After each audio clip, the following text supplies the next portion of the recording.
If you've ever felt like you've done a week's worth of work in one day, go ahead and hit that like and subscribe button, folks, and welcome back to another episode of Benzinga's Pre-Market Playbook. Today is likely going to be the biggest day of the week. Maybe we get some follow-through trading tomorrow, but we got the Fed meeting here today, Jay Powell's last press conference, and we also have 4 of the Mag 7 names reporting earnings here tonight. We had Hood report earnings last night. We had Visa report earnings last night. We had Seagate report earnings last night. Here's the earnings calendar for you. We got a bunch more coming. We wrap it up on Thursday with Apple. Big Mama is going to report. We also get Western Digital on Thursday. But today is the big day, folks. Lots of stuff going on. Benzinga's Pre-Market Playbook. We're going to break it all down for you. I got a loaded show. We got Tim Melvin here today. I got another follow-up interview on a stock that we talk about all the time, getting a executive from Zena on here today. So lots of really good stuff coming up. Benzinga's Pre-Market Playbook, the Wednesday edition. I guess we could call it the Fed Day edition. The Wednesday edition for April 29th, 2026 begins right now.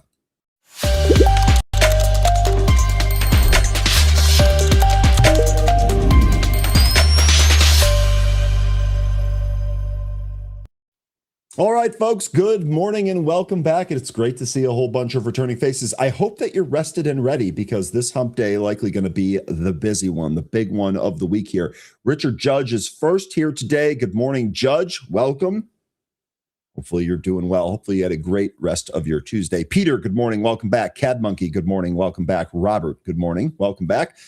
Francis, good morning. Kelly, good morning. Crispy Biscuit, good morning. Derek, good morning. Look forward to talking with you today. Zach, good morning. Whis, good morning. Producer, thanks for everything that you do. Let's golf, baby. Yes, that girl, good morning. Welcome back. Solitary Soldier, good morning. Welcome back. Pot G, good afternoon. Thanks for joining us from across the pond. Hope you're well over there. Hope your Wednesday is going well. Joseph, good morning. Rise Gamer, good morning and welcome back. Rise says, y'all see Hood fail earnings. Yes, they're trading lower here. 72 is a huge level for Hood. So I guess I kind of want to know. I mean, it's right at a support area. We can take a look at the chart when we get to ticker time there, but right at a support area, kind of wondering if this is a buy down here, if it can hold this area. We'll see how it trades here today. But $72 is going to be your key area there on Hood. Cam, happy Fed Day. Happy Fed Day to you. Victor, good morning. Rise says I'm about to throw a couple. I guess I should have kept reading there. So Hood at support. Looks like you're a buyer for a long side bounce. Bernhard, good morning. Welcome back. Lion, good morning. Welcome back. Rise says, I look tired today. No, dude. What? Maybe use one of those little wipes on the screen and clear it off. I'm good. I'm good. I got rest. I'm ready to go here today. That's what. Talk to me tomorrow. See if I'm tired after today. Lion says car continues to tank. The car crash is still on. How low does that go, Lion? Let us know. Just passing through. Good morning. Astro Kev. Good morning. I'm sorry, I can't read that language, but good morning nonetheless. Flag drones. Tip top of the morning. Okay, I'll take that. Top of the morning to you, Flag drones. And G Cord. Good morning. Sean, good morning. Have you golfed yet this season? Yes, I have. I've had 2 rounds of 18, 2 rounds of 9, and my 3rd round of 18 coming this weekend, boss. I've been in the driving range a whole bunch too. Maverick, good morning. Let's get it rolling, folks. Let's get started with our stock market today.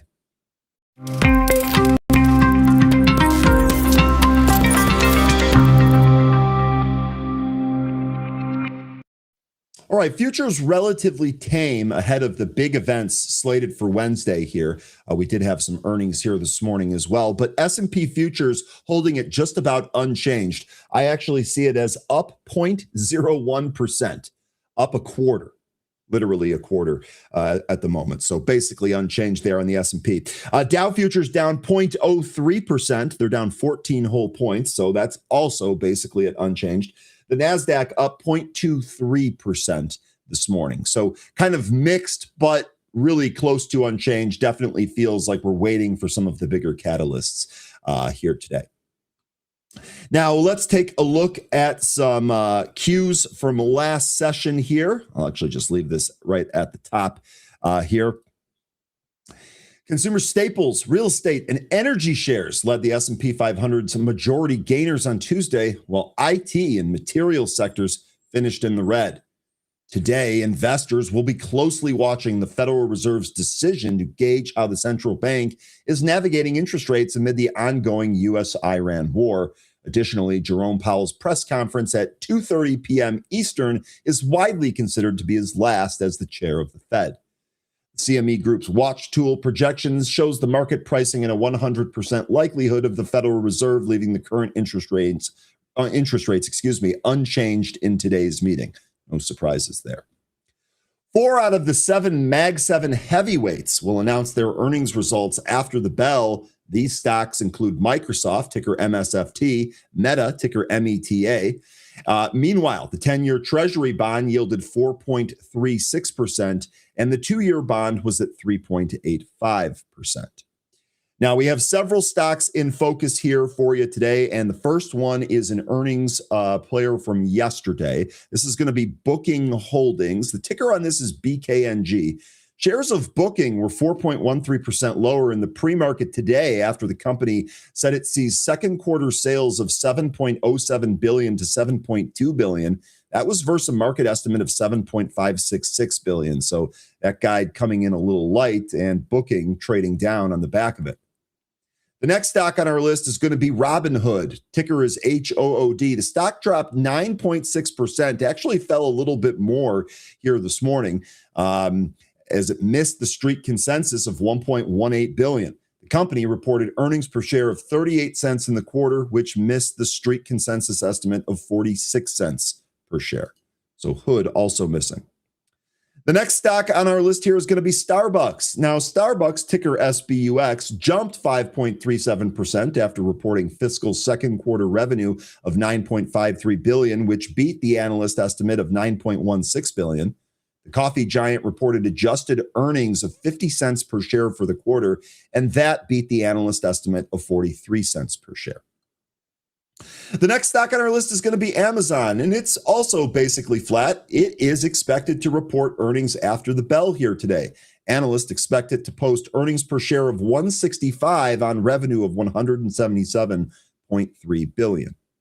The last stock on our list is another Mag 7 name. It's Google, ticker GOOG or GOOGL. This was 0.14% lower as analysts expect it to report earnings of 165 per share. Up, that looks like a error there.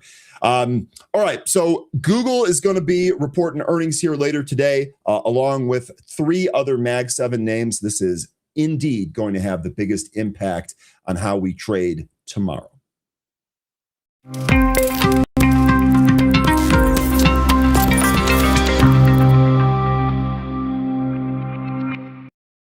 All right, let's take a look at the SPY chart. Here we are. We're still in that sideways formation. So I would think that today is going to help the market determine its next direction.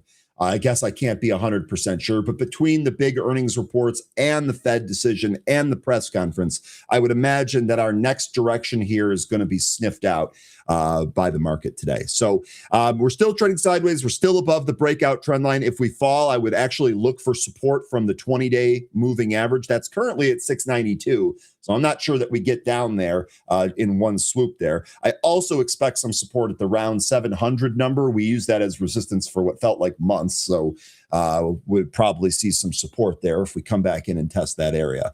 But we're just going to wait and see. 2:30 is the press conference. We'll see what we get, and then we'll see what we get from the earnings after hours here today. I do expect the trading here today to be relatively short-lived. Perhaps we get something around the open here. Perhaps we get a couple of these movers to move here this morning and get some trading activity on that. But I would imagine that the real fireworks are going to be when the press conference happens or the FOMC decision happens here today. Now, let's take a look at some insights from analysts here. Professor Jeremy Siegel remains highly optimistic about the U.S. stock market and the broader economy, emphasizing that the most important message from the market is resilience. And indeed, that's what we've seen. He believes that equities will maintain an upward trajectory provided that oil prices remain roughly within $5 to $8 of their current levels. This bullish outlook is heavily supported by a robust corporate earnings season and a massive surge in artificial intelligence investments. Remember, we talked yesterday. Are we actually seeing a return on those investments? Seems to be that the market is starting to think about that, as we saw from the OpenAI article yesterday. Siegel notes that the AI investment cycle continues to provide a powerful tailwind for equities, no doubt, with strong chip demand broadening with the market winners. On the economic front, Siegel sees strength despite the ongoing geopolitical tensions and elevated energy costs. He expects crude oil to hover between $90 and $100 a barrel, but he argues this is, quote, workable for the U.S. economy, end quote, because the nation is a net energy exporter. Unlike the inflation shocks of the 1970s, the current landscape features well-anchored inflation psychology with steady job growth and consumer stability. Siegel confidently asserts that, quote, the underlying economy is not showing any signs of breaking, end quote. So cautiously optimistic. That's really kind of been par for the course for a while here. Really what we want to see is the market really kind of pick a direction. I know a lot of us were waiting for a substantial pullback, hopefully greater than the 10% pullback that we got, so we can reset some of the valuations on some of these quality companies. The economy's still doing strong, very, very resilient, but still cautiously optimistic. I would love to hear from you folks what it is you folks are thinking about trading here, if anything, prior to this Fed decision here. We talked about the upcoming economic data. It's all going to be centered around the Fed. We also do get March's durable goods orders, durable goods minus transportation, advanced U.S. trade balance in goods, advanced retail inventories, and advanced wholesale inventories data today in about 19 minutes from now. So I'm not sure that's going to really have any impact. Again, this all comes down to the Fed meeting for me here. All right, let's take a look at Robinhood. I know that was one of the big reports here. Rise, I appreciate the insight here. You're looking, it sounds like, I guess correct me if I'm wrong here, but it sounds like you're looking to buy this long here today after the pullback post earnings. At least the binary event is out of the way. But I'd really like to hear what folks think here about Robinhood. In addition, why is it trading down? But Is there a trade to be had now on this, now that we're really kind of coming into a support level? And you know what? Maybe we should just start with the chart since I already kind of teased the level. Let's do that again. Then we'll roll through some of the stats from the earnings report. Here's what I was talking about. It looked like Robinhood really kind of put into this near-term bottom, right? It traded sideways. It actually dipped beneath that lower, found some support at the 500, recaptured it, and continued to move in that same kind of channel area. Then it actually looked like it was going to trade higher and couldn't quite reach or get above the 100-day moving average, started to roll back over. We were being supported by the 20, but with today's earnings report, or with last night's earnings report, we're actually down another 2% here today.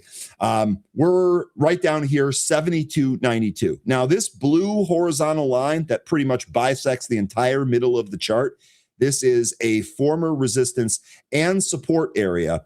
And this here really just kind of holding this level. And so I really think 72 is going to come into play today. We're only 89 cents away. Maybe we get another kind of a whoosh down here out of the open. I would like for this to hold 72. Rise, I think that your long side trade idea is a good one. If this holds 72, I'd be tempted to join you there on that, just for kind of like a swing back up. I mean, I'd love for this to get back up to the 200 from 72. That'd be a great trade. I don't know if it's going to do that in any type of quick order, but again, really comes down to 72 here. Now let's check on the earnings report itself.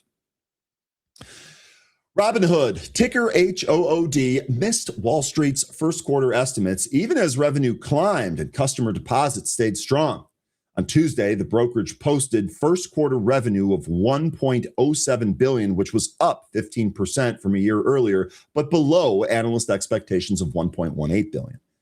Cryptocurrency revenue came in at $134 million, which was a 47% decline from a year ago period. And when we discussed this on a happy hour yesterday, one of the things that we talked about was, hey, you know, maybe the crypto market and the crypto trading is one of the reasons that Robinhood didn't beat and is actually trading lower here. Quote from Vlad Tenev, quote, "I want to get away from talking about the price of Bitcoin or all the other native crypto assets," end quote. Again, that came from Vlad Tenev during the quarterly conference call. He went on to say, quote, "Our strategy is to take crypto infrastructure and apply it to assets that have real world utility. That's why we care so much about tokenization," end quote. Following the results, Needham analyst John Tordaro maintained a buy rating on the stock, but lowered the price forecast from 95 to 85. Tenev said Robinhood saw record activity across prediction markets, futures, index options, shorting, and margin. Company also reported double-digit annual growth in equity and options trading volumes. Robinhood Banking grew fivefold since the previous earnings report, with more than $2 billion in net deposits. The platform now has more than 125,000 funded banking customers and a 40% direct deposit attach rate. Robinhood Gold, on the other hand, let's talk about some of the gold growth here. Robinhood Gold reached a record 4.3 million subscribers, and that was up 36% year over year. The company's gold credit card surpassed 800,000 customers with an annualized purchase volume of $15 billion. Robinhood said nearly 1 million customers have used Cortex, its AI-powered investing tool. Let me know if any of you have tried that and if you like it or not. The company also plans crypto expansion in Canada and receives in-principle approval for brokerage services in Singapore. CFO Shiv Verma said April trading volumes in equities and options were tracking near historic highs. The company is increasing its guidance for 2026 adjusted operating expenses and SBC by an additional $100 million. The new range is $2.7 billion to $2.825 billion, and the increase reflects investment in Trump accounts, a government-linked initiative aimed at younger investors. So it looks like everything was fairly good here. I know they didn't quite hit one of their estimates, and the crypto volume was lower. Part of me wonders if that's one of the big things that's bringing this down. Rise, what do you think? What do you think about that? Does that spook you from this? Do you still like it? Tell me what you think about Robinhood, and anyone else. Let me know what you think here. Lion says, I'm waiting for a 25% pullback to start buying again, Ryan.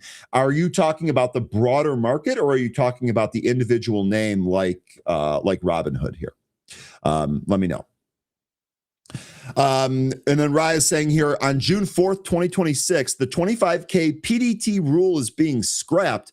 All those broker fees is going to be profitable for Robinhood. So you're thinking then, even with no commission trading, they're going to get paid fees for more trading, and we expect retail to have an ample step up in trading volume. That should also be good for Robinhood.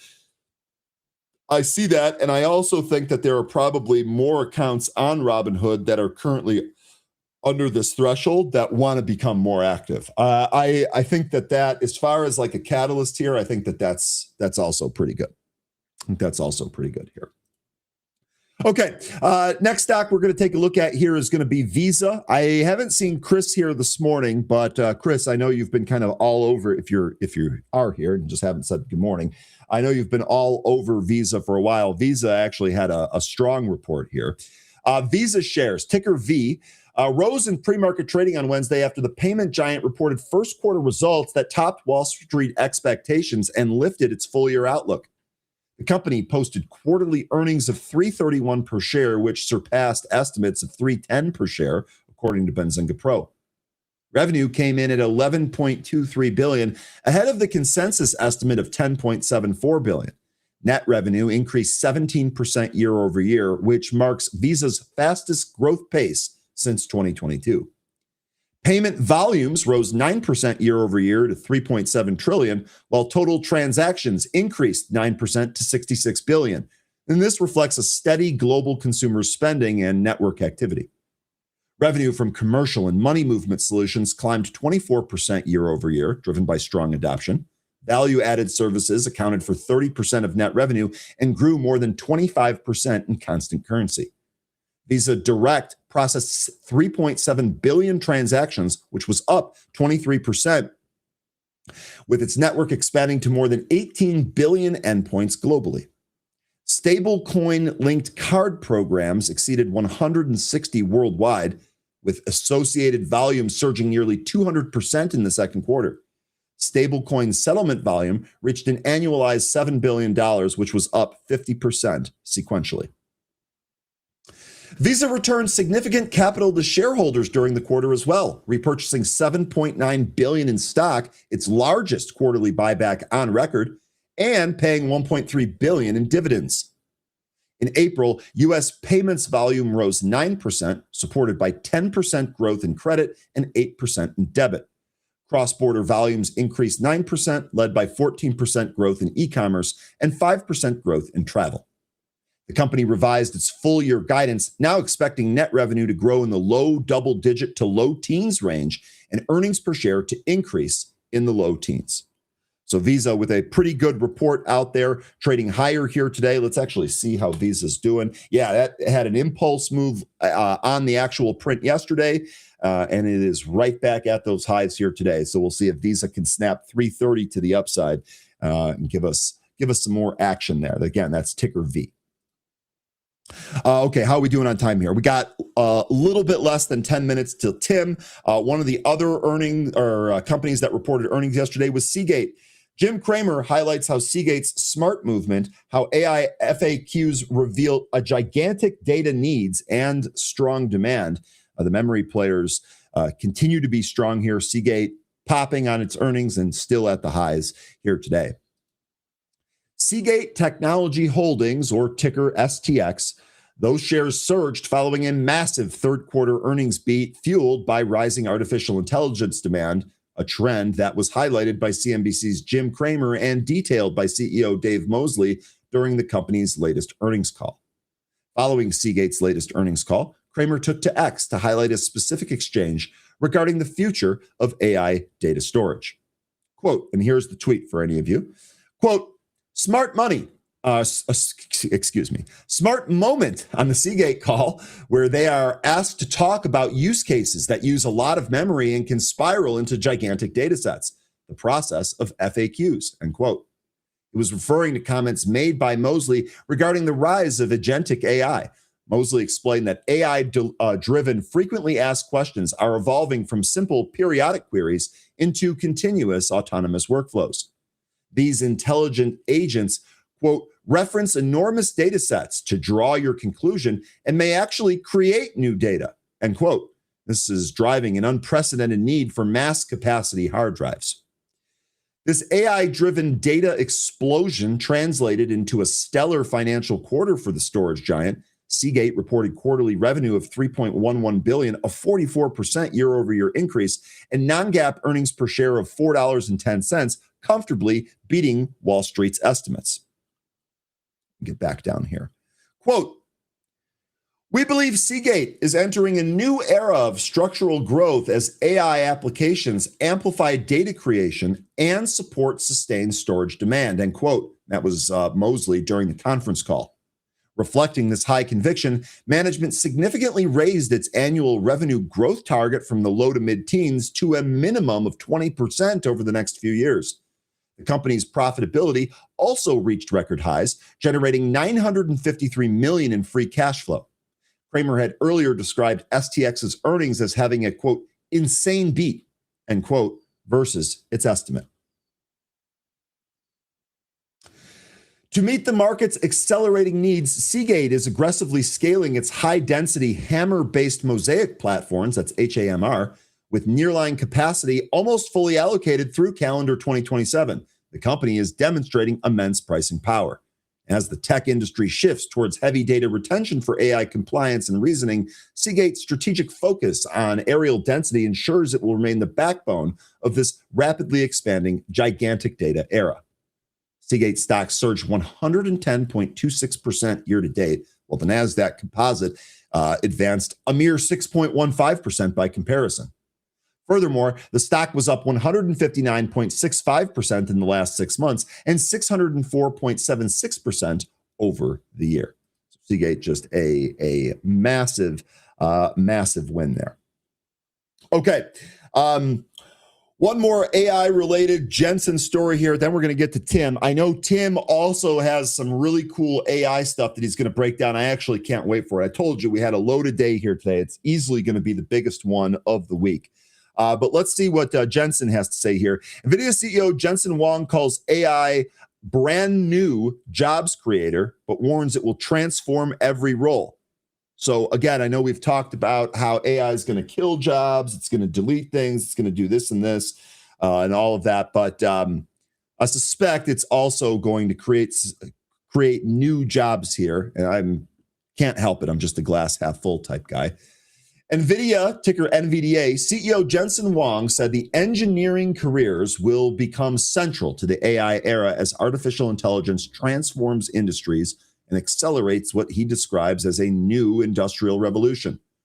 Huang received the IEEE's top award, the Medal of Honor, and spoke at the group's ceremony last Friday about what he expects from the AI era. The 63-year-old described AI as a broad foundational tool that can both eliminate certain tasks and generate entirely new work. At the event, Huang framed engineering as a key lever for turning inventions into tools society can actually trust and use. That was according to a report by Fortune on Tuesday. Quote, engineers ultimately are the ones that take an innovation and advance it in such a way that it's safe, beneficial, and ultimately transformative to society, end quote. He added that responsibility of AI engineers is to guide the technology towards public benefit. Quote, the engineers in the AI industry must advance AI in a service for a better future for all of us, end quote. He also went on to say that AI will be a net creator of opportunity, even as it disrupts existing roles. Quote, we now recognize this general purpose technology we call intelligence as an opportunity to create new industries and create brand new jobs, end quote. The CEO added that the technology won't leave job descriptions untouched, quote, but of course it will shape every job. Some will no longer be necessary. Many new ones will be invented beyond our imagination today, end quote.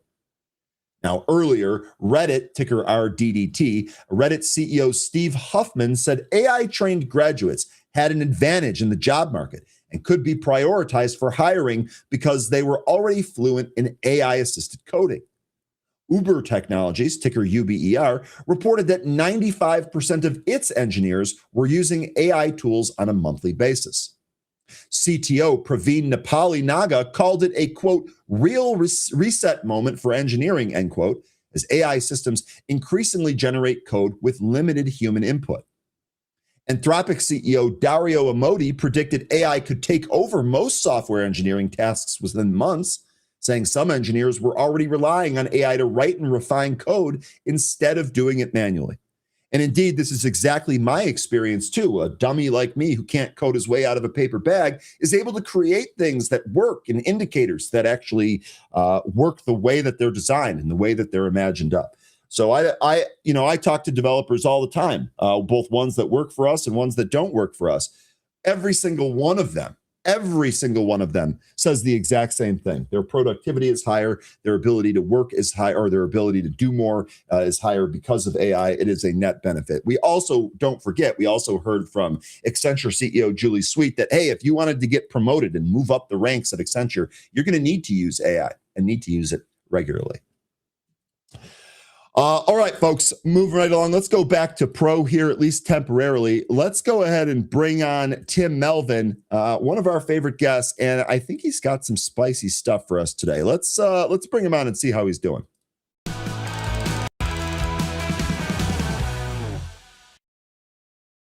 All right, Tim, I don't know if the Orioles played last night. I don't know if they won or lost, but I saw David Rubenstein on CNBC this morning trying to get Joe out to a game there. You're wearing the shirt, so it's got the shirt. It's got to be a good moment. 5-3, Orioles over Houston. So all right. So Tim's smiling from ear to ear today. Welcome, buddy. Listen, I have to apologize to a vast percentage of our viewership this morning. I've got a lot of stuff to go through this morning. I'm not going to have time to insult or piss off any of you, for which I truly apologize. Okay, so I'll do it for you. Very good. All right, let's go because we do have a lot, and I know we got a big guest coming on after me. So let's start with, Ryan, I sent you a link to this, and I'll send you other links that you can share with everybody that's interested.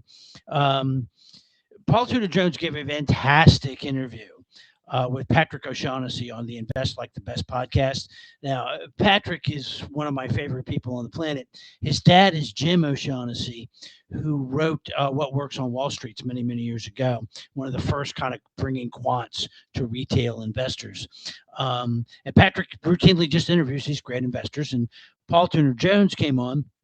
They had kind of a cool talk of trading versus investing. It's an hour and 11 minutes. I rarely say this because it's hard for me to sit still for an hour and 11 minutes and listen to people blather. This is really good. It's worth your hour. All right.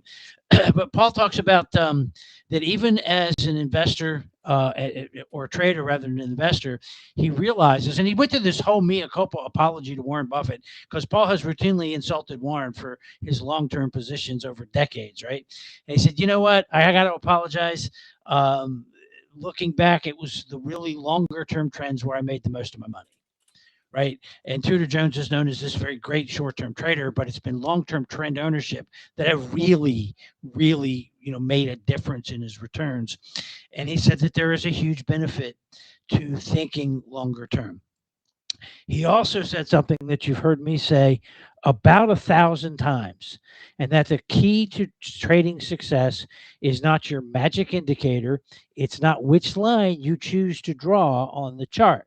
It's how great you are at managing position and risk, right? And this is, look, you can use depending on time frame, any one of number of moving averages.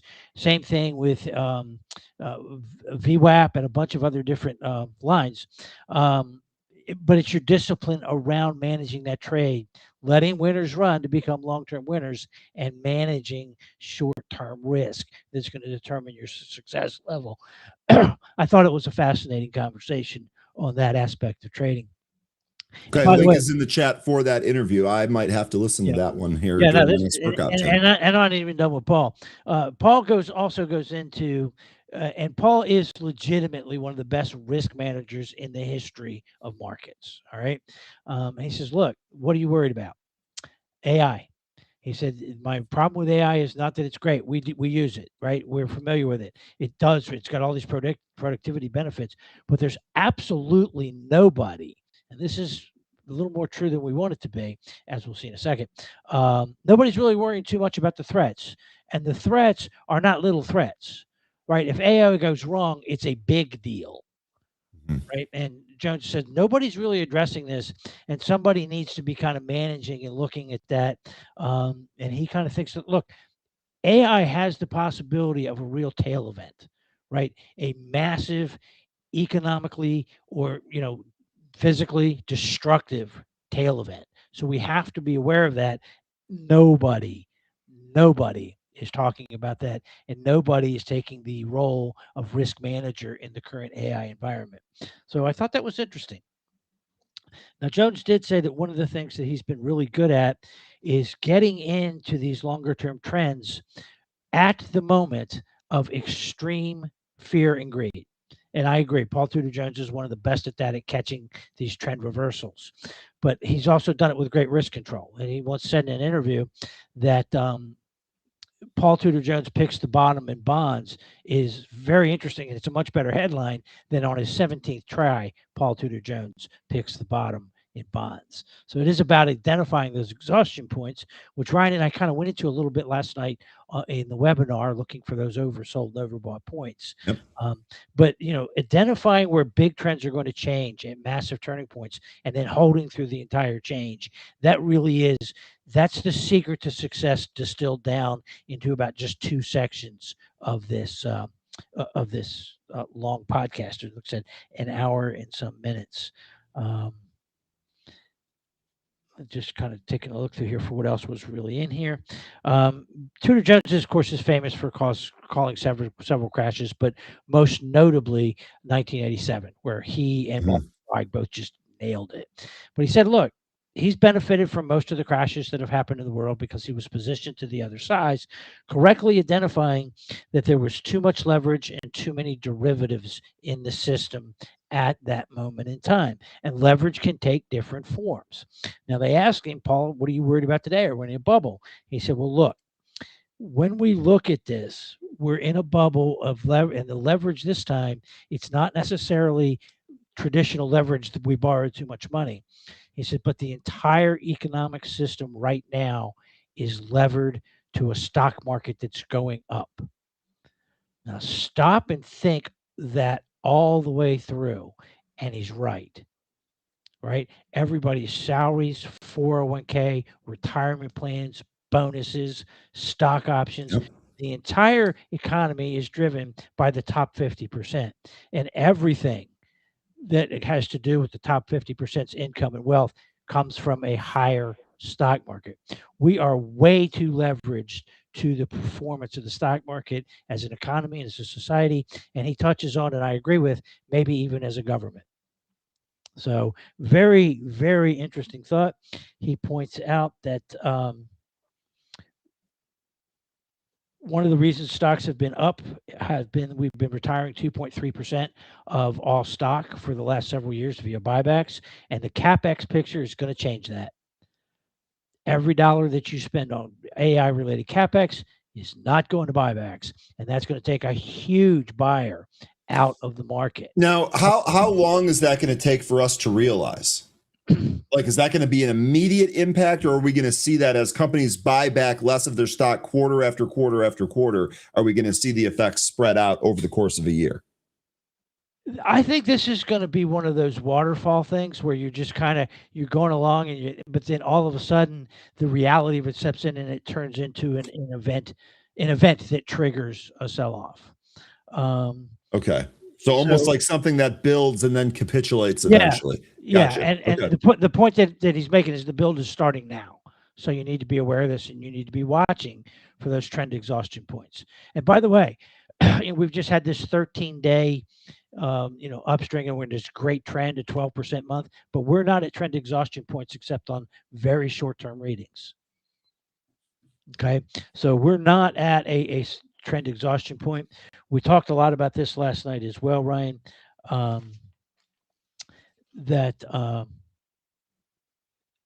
using MACD and RSI reversals is a Mhm. very good way to identify that. Sorry, I was trying to read three things at once. That's okay. We also talked about that last Wednesday as well. So Yes. So, and he did say, when Patrick pushed him a little bit, he said, "Look, buying the S&P 500 index fund at today's," and this, by the way, Melvin said this first, and I want y'all to remember that we said this many, many times.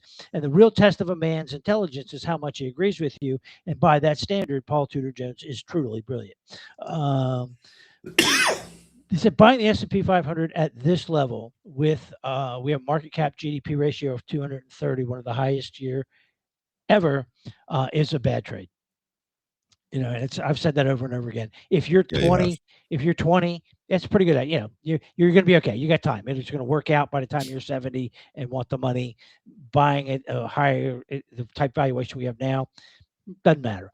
Today, if you're a 55, 60-year-old man putting all your money into the S&P 500 or planning to be a long-term holder of the larger cap stocks, really, really bad probability trade, right? You have a tiny probability of long-term success, right? So he said valuation, it really matters a lot, and it's just going to be extremely hard to make money from current valuations. Now, what I found was very cool about that, Tudor Jones is a trader, right? And he's made money for 50 years now as one of the best traders of all time. And he's saying, look, the ingredients, is it a black swan event? It's not a black swan event if we're talking about it, right? But is it a gray swan? Nobody's thinking about it. Nobody's positioned for it. Yeah, it could be. We're at a valuation level and a level on credit spreads where that combination has generally been a precursor to something bad happening. Now, do I know what that bad will be or when that bad will be? Yeah. I do not. I Yeah. don't. What the numbers tell me is that if I put all my money in the stock market right here, or I've got a 401k that's just chock full of index funds, right?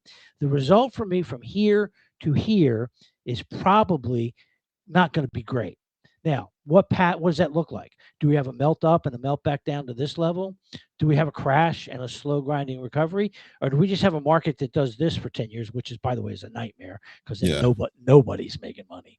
I don't know the path. I do know that based on valuations, if I put the money in here, I'm going to have the same or less money here in all likelihood. Okay. And Tudor Jones is agreeing with me, which just proof that the guy's brilliant. So we'll check out that podcast. Thank you, Tim. And thanks for giving us some of the key points out of it too. That's helpful. Awesome podcast. Now the AI report.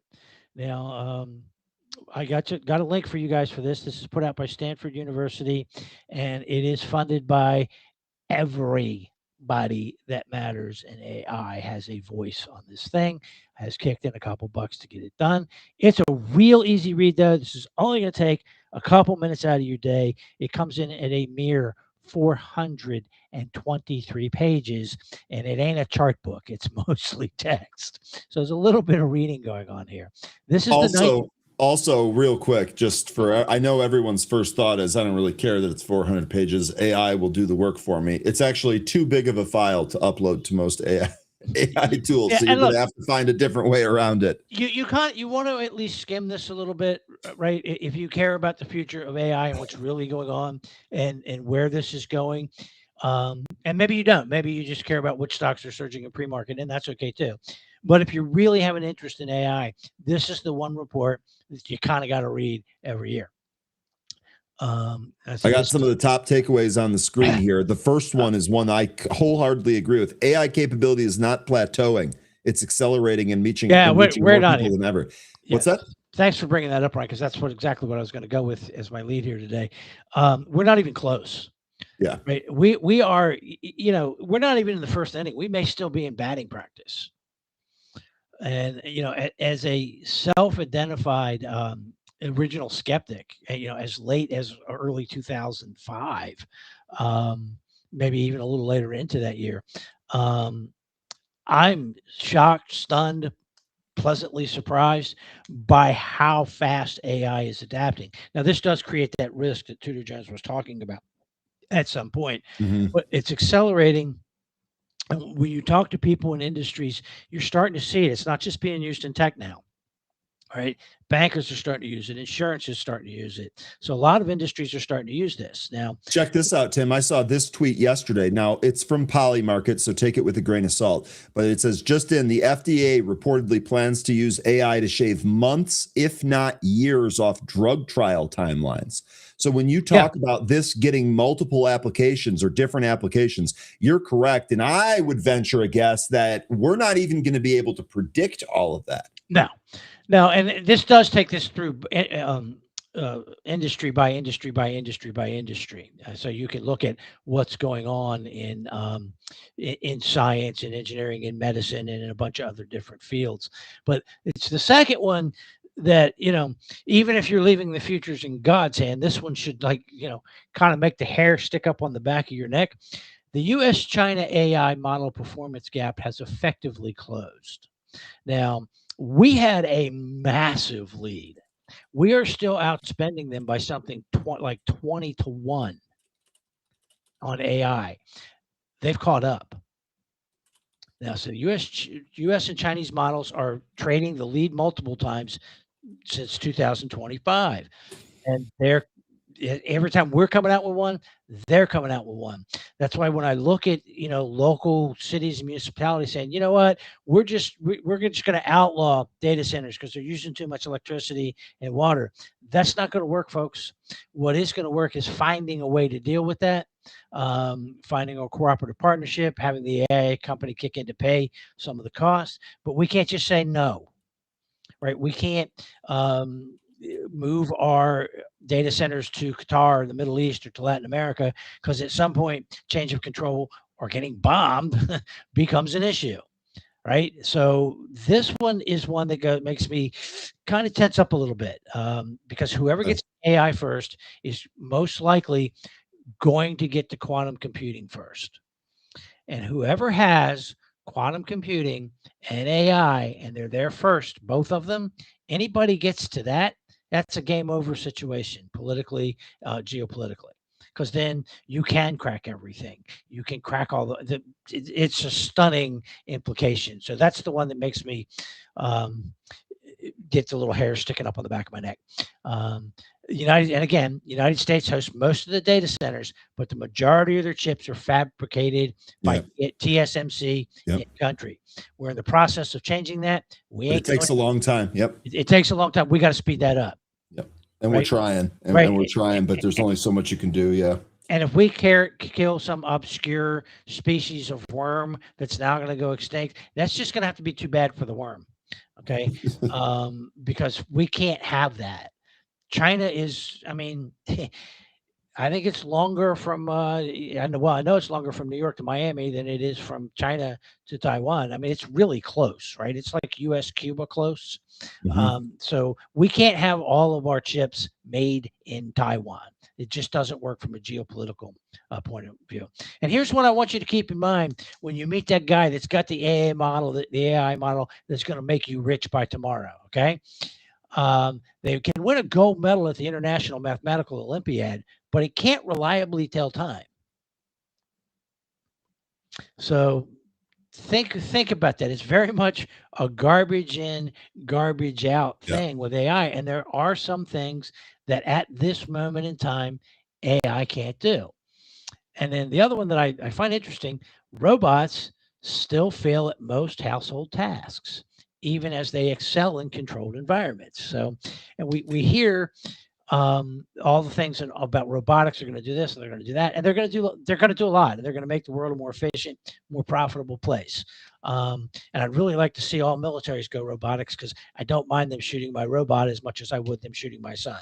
Yeah, so, I feel you on that one. Really quickly about this robotics failing at most household tasks. You know that there are companies that use VR equipment to have humans do some of these regular household tasks. Then they record all of it to try and better train the robot to do such tasks. Well, that's actually a business right now.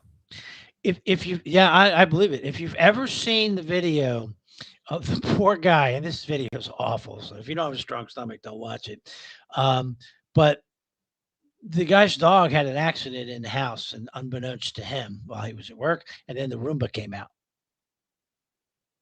Oh God. I say, just think it through. That's it. We're done thinking that one through.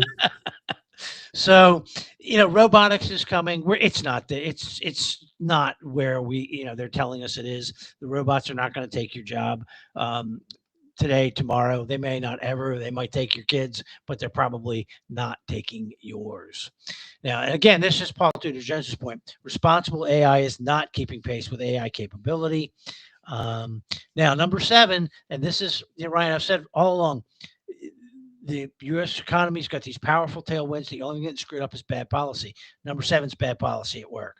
The United States leads in AI investment, but its ability to attract global talent is declining. Now, while we do need a secure border, we need sensible immigration policies. We are currently actively discouraging legal immigration. That's a massive mistake, and we're creating a brain drain. And we're starting to see it in the employment numbers. We're going to see it in the technology numbers. This is something that we need to get reversed pretty quickly. And then the adoption, we talked about that. I mean, and then the other part of this is consumers are getting substantial value from tools they often access for free. Guys, how many of you guys are using AI for $20 a month? It's just changing everything that you do in several aspects of your life, right? $20 a month these days, that's not even coffee. That's like 2-3 days worth. Yeah. So, and even the ones that are $100 a month or $200 a month, you're not spending very much money relative to what AI can actually do for you. And like Claude and ChatGPT, they have free levels, right? And people are using them. That's what I use. Yes. So, AI adoption and the benefit down at the consumer level is pretty large and just going to get bigger. The environmental footprint is expanding. Yeah, we knew that. But listen to this. Grok 4's estimated training emissions, 72,816 tons of CO2 equivalent. AI data center power capacity is currently comparable to New York State at peak demand. And GPT-4o inference water use alone exceeds the drinking water of 12 million people. Now, this is a problem, right? But here's the thing that we've got to do. This is the United States. We're really good at solving problems, and we have historically. This is a problem, but there is a solution. So we need to quit worrying. Maybe it comes down to something like desalination plants for data centers. Thinking off the top of my head there, but that's actually a really good idea. So that to me feels more like an opportunity than really a problem. But this just kind of goes through some of the biggest things that's going on in AI right now today. And then for those of you that care, you can pick your industry and just break it all the way down. Now, when you think of all that AI means for today's market, right? For trading, for investing, for the top companies. Brian, don't you dare go pitch my idea, guy. Come on, man. No, I mean, you know what? This makes me think about Texas. It does. It makes me kind of want to go buy some Texas real estate, scour around and find a few more Texas banks for my portfolio. Because who's got access to tons of natural gas that can then be pumped relatively easily to a large source of salt water to be desalinated? Texas.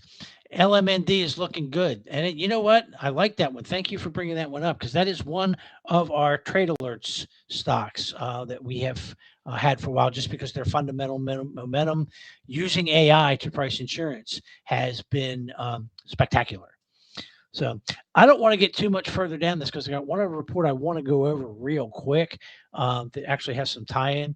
But AI is coming. It's here.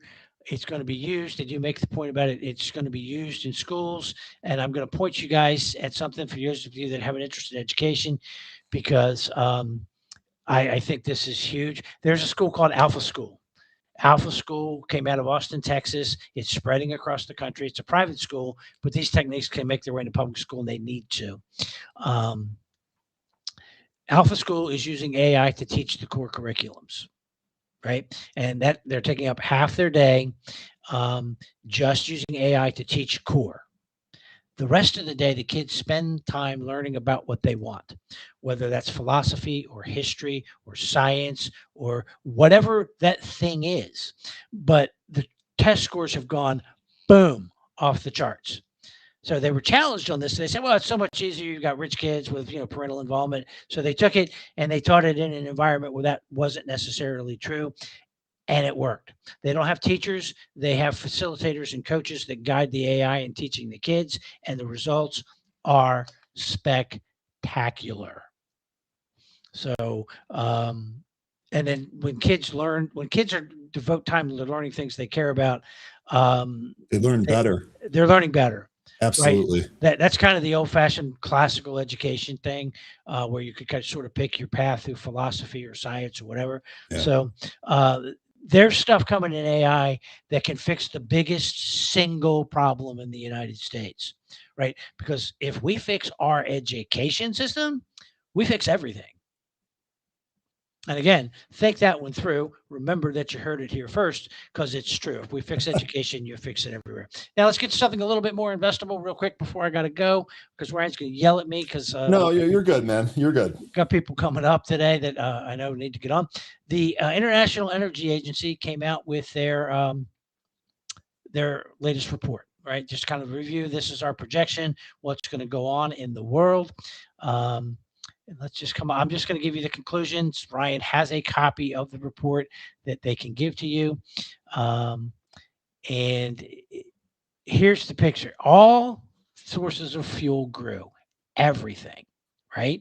Fossil fuels, oil, gas, coal, it all grew. Now, the important solar, wind, all grew. What you have to know is that the growth is changing. Fossil fuel growth is not changing. It's not going to change for a long time. It's going to continue to grow, but it is slowing, right? Most of the new capacity that is coming online is renewable. Most of the renewable capacity that is coming online is solar. Solar is not the dominant source. That's still oil and gas. But at this moment in time, renewables and nuclear are now 43% of global electricity generation. Renewable is going to continue to grow. Looking for ways to invest in that, no matter how you feel about it politically, is just smart. Okay. Now, that doesn't mean to run out and buy everyone, because there's a lot of dumb companies that depend on tax subsidies out there, but there are some genuine opportunities. Coal is the largest source, but that's the fastest falling one as far as growth. But again, when you look at like ARLP, that people ignore in price, it's a coal MLP yielding 10%. The important thing to remember is growth is slowing. It's not going negative, it's slowing. So electricity is the center now of the global energy system. Everything is electrified, houses, cars, everything. That just keeps going bigger. We are going to have energy demand growing by this electrification trend, certainly digital infrastructure and emerging markets. It's going to be huge, right? Energy is one of those areas where you really need to be focusing, because remember what Tudor Jones said about the long-term trend. The long-term trend is coming, guys, and it is natural gas. It is solar. It's nuclear, but not yet. Right. So if you're trading nuclear stocks, you're probably making a lot of money because there's a lot of volatility. So good for you. But other than owning Cameco and physical uranium, we're not at a level where investing in unprofitable nuclear energy companies as a long-term investor makes a lot of sense. All right. So you guys ready? You got your pencils ready, because here come your symbols. Okay, yeah, let me go back to Pro here real quick. And Tim, we're still good on time, so no worries about that. What's the first symbol here? Okay, well, it's NEE, Next Era Energy. Okay, this is a popular one. In fact, I think several of the group are already in this one, but here you go. Here's NEE. Okay, Brookfield Renewable Partners, BEP, and BEPC is the corporate one of that. They use a corporate clone for those of you that are too sissified and hate your accountant and don't want to pay him a fair fee. Brookfield Renewable Partners, they've got solar, they've got wind, they've got hydro, they've got some partnership things going on in nuclear with Westinghouse. Very cool platform, committed to dividend growth. Brookfield is probably the most successful energy investor in the world. So partnering with them is just fun. Clearway Energy, CWEN. Again, this is a trade alert stock. I'm not going to tell you entry points or whether it's still a buy or anything like that, but it is.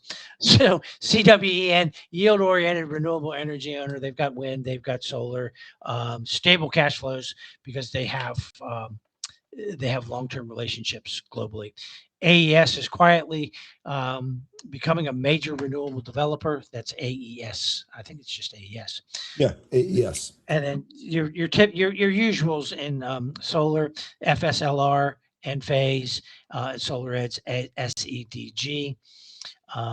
Jinko Solar, JKS, out of China. China stocks make my skin crawl. What was it? JKS. I'm sorry. JKS. But they are really doing business all over the world. They're not going away. They are a Chinese company. So if we ever get into war with China or a severe economic war, your stock could go to zero. But unless that happens, and I don't think it is anytime soon, you're in good shape owning that particular stock. So midstream because natural gas and oil is still huge, right? And LNG gonna be huge. So what we're looking at here is KMI, ET, WMB, and EPD. All right, and then one of Cheniere Energy too, by the way, LNG. I think that's kind of a must own as well. ENGIEY.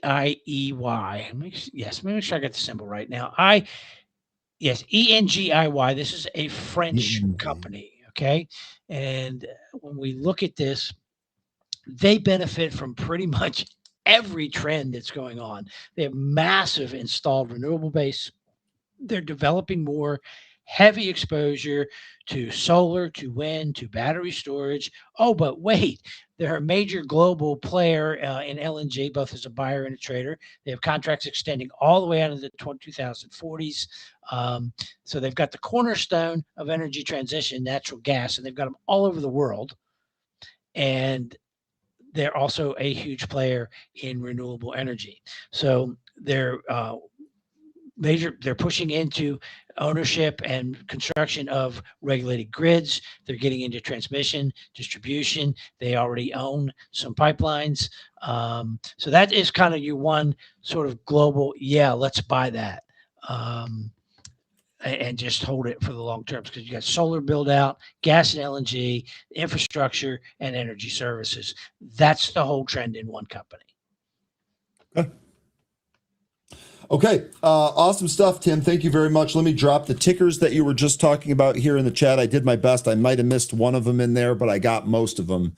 Also, I'm having my producer try and turn these PDFs that you have into a Google Drive link that I can share with the group. I see some of you have emailed me already. I'll make sure you guys get them. We'll come up with one way to get you all of those. Yes, and I'm gonna just really quick agree with Hamid on something where they say don't chase the energy, wait for the correction.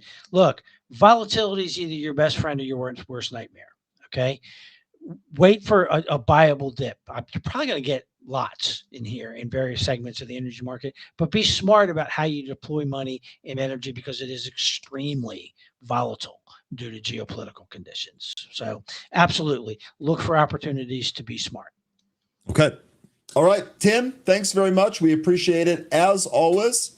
Thanks for joining us here today. Look forward to the next time that you're on, and I'll make sure that those resources get passed out accordingly. Absolutely. Embrace yourself, guys, because I'm going to have to double down on my normal content next week. So be ready. Okay. Hey, thanks, everybody. We'll talk next week. It should be spicy and fun. Tim, have a great rest of your Wednesday. Enjoy the Fed. I know you've breaking open the bottle of wine. We'll talk to you next week. Okay, that's Tim Melvin, folks. Good stuff from him again.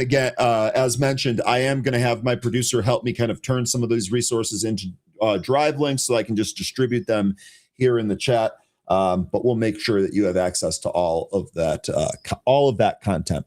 Okay, but we're doubling up on guests. We are going to have 13. He's going to be joining us shortly. But first, we've got another exciting interview here. This is going to be a follow-up one. I am happy to have VP of Corporate Development at ZenaTech, Linda Montgomery, back on the show. Let's go ahead and bring her on.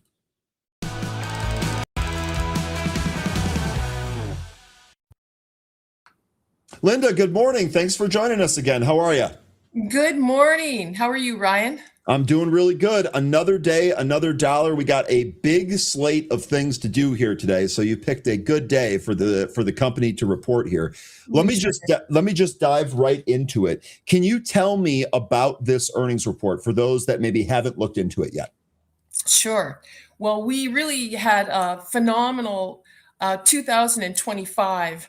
It was really a transitional year for us where we became a drone company and where our 78% of our revenue is now from our drone business. So our revenue expanded to $12.9 million for the year. And that's a 258% increase over 2025. Sorry, over 2024. Sorry, it's okay. There, and so you know Q4 was excellent for us also. We did 5.2 million in Q4, which was a 670% increase over the fourth quarter of last year. So we made all kinds of progress. Balance sheet improvement as well. Our cash and reserves were 15 million. Which was a 300% increase from the end of 2024. Working capital was up 439% to 18.3 million. And total assets, as we've been acquiring land survey engineering inspection companies to add to our drone expertise, our assets now are almost 100 million. So let me just ask you really quickly here. What are the primary drivers behind this growth and how sustainable is this momentum going forward?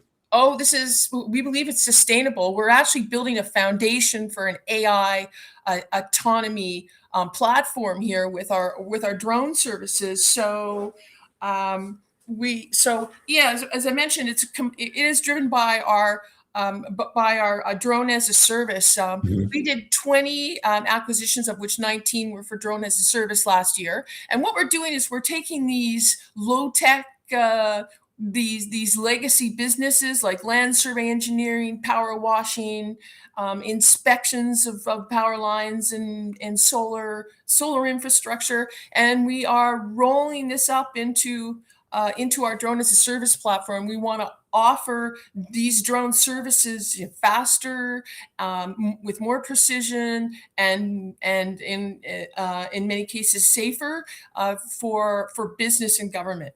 So that's what's behind our business, and as well as our drone as a service business, we did make progress in other areas like our defense area. So we made a progress in engaging with program managers in U.S. defense agencies. We would like to be selling our drones to U.S. defense agencies. So we've got engagement going. We've made progress on certification. We've got 3 drones now in the green to blue UAS certification pathway, so we can get on the procurement list there. Made progress in manufacturing. We have 3 manufacturing facilities now. We're opening up one in Arizona, and what we want to do is NDAA or American-made drones for U.S. defense from in Mesa, Arizona. So and all of our manufacturing facilities are expanding and hiring more staff. Real quickly, on some of these different sectors that you're operating in that you just mentioned, how are you prioritizing these markets, and where do you see some of the strongest near-term opportunities amongst these? Right. Well, the near-term opportunity is drone as a service. Sure. So as I said, we're building this platform. Now our goal is to integrate our drones into these workflows and also integrate AI into these workflows as well to make them very efficient. And as we do that, we will be expanding our margins. We're going to increase the portfolio of drone-based services that all of these locations do. And we're going to continue to do these acquisitions also and grow our network. So, and then that's short term. Mm-hmm. But then over the longer term, of course, we think we're really focused on selling our drones to the military. Mm-hmm. So we've got a whole fleet we've got our IQ, ZenaDrone is our drone company. So we have our ZenaDrone 1000 drone for ISR and cargo and kinds of applications. And then we have our IQ Square series where we have a land survey drone, we have indoor inventory management drone. So we're really we're focused on selling these drone solutions, and now we have counter UAS that we've been working on starting this year as well. So that's what we're planning to sell the military. So we want to do more testing, we want to do demos, we want to do pilots, and leading to contracts with the military, and that's going to be over the longer term, and we hope to get some traction there in 2026. Yeah, that makes a lot of sense. Now, are there any milestones or like performance indicators that investors can watch or monitor during this to see how it's going? Well, we have said that by mid-year this year, we'll have done 25 acquisitions for our drone as a service business. So okay. You can look for that milestone. We're at 9, actually as of 2021 now. So so they can look for that milestone moving forward. Okay. And then one kind of we've just kind of seen with some of like the drone and space plays. Are you utilizing 3D printing at all, or is the company utilizing 3D printing at all to either creating the drones themselves or anything for the drones? Yes, I think that's. Are you talking about in the design process? Yes, or really any part of the process, because again, we're actually starting to see 3D printing companies being mentioned alongside like space companies as they're printing some of the parts for some of these for some of the different like rockets and things that go in there. And we're seeing that also for drones. And I'm just wondering, because to me, it seems like 3D printing might be a way to kind of accelerate all of this. And I'm just wondering how you folks are using that over there. Yeah, we do 3D printing it's a mainstay as part of our design process, of course. So as far as 3D printing for our drones, is it all in-house, or do you use like other companies for it? We do it in-house. You all do it in-house. Okay. At this time, yes. Okay, that's awesome. I appreciate that. Again, that was just kind of like a one-off thing that we've been seeing here recently. Can you tell us anything, just before we get you out of here, can you tell us anything about like innovations or products that are currently in the pipeline that can help drive some of earnings in the future or differentiate ZenaTech in the AI drone technology space? Yes. Well, okay. Our indoor drone, inventory management, reading the barcodes and taking inventory. This is a problem in so many commercial and government warehouse facilities. So this is a unique solution of ours. It's you can manage. It's a better way to manage inventory. You can do your cycle counts faster and more and on a more consistent basis. And so this is certainly a unique product of ours. And then our ZenaDrone 1000, which is a medium-sized heavy lift drone, and we have cargo capabilities there. And we're looking at military applications in particular. We think this particular class in medium-sized drones is a bit of a niche. So we're continuing to work on our on that solution. And I mean, in the field, you have certain types of cargo like blood, refrigerated blood, and we have a compartment, we can do that, and medical supplies, and basically replacing helicopters at this time. Okay.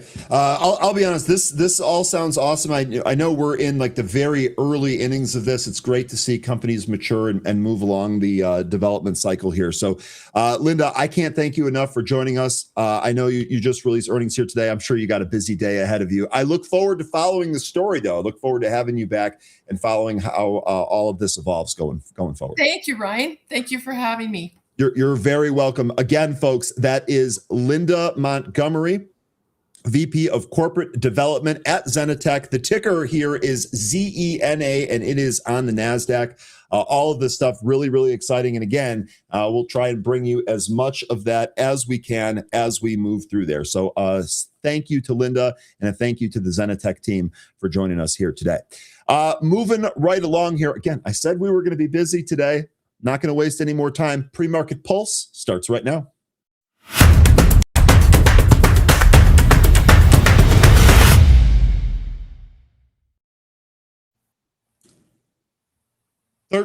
Good morning. How you doing? Having a pretty good morning. It's a bit of a sunny day out there. Looking forward to trading some stocks. Okay, you seem awfully calm on perhaps the biggest day of the week here today. That's great. Oh, yeah. Your calmness is going to help all of us, buddy, so we'll take that. Can we just start with the movers here? We'll knock these out, and we'll use whatever remaining time we have for other stocks. Okay, and I saw a number of you folks, sorry, while I was talking to Tim and talking to Linda, I saw a number of you folks here mentioning SAGT here. Oh, yeah. Looks like several of you folks are trading that. So let's start with this. This is ZenaTech Global. You can see the stock is up 76.5% here today, closed at about $1.70. It looks like they're reporting earnings here right now as well. The conference call is currently going on. Looks like their fiscal year 2026 revenue was plus 49% year over year. That's probably the headline that's driving things higher here. If you broke down the earnings report, I'm curious to hear what you had from that.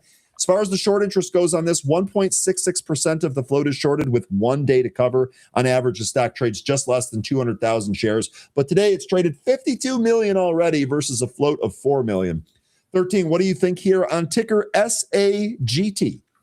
Well, I think the big takeaway that they highlighted is that they had a 49% year-over-year growth in revenue. So that's the big highlight there from their earnings report. But the company otherwise looks pretty good. You know, they got a little bit of cash. The balance sheet looks all right, and they're profitable. So I don't think that there would be nearly as much of an elevated risk for capital raise compared to some of the other companies that we've traded and talked about before.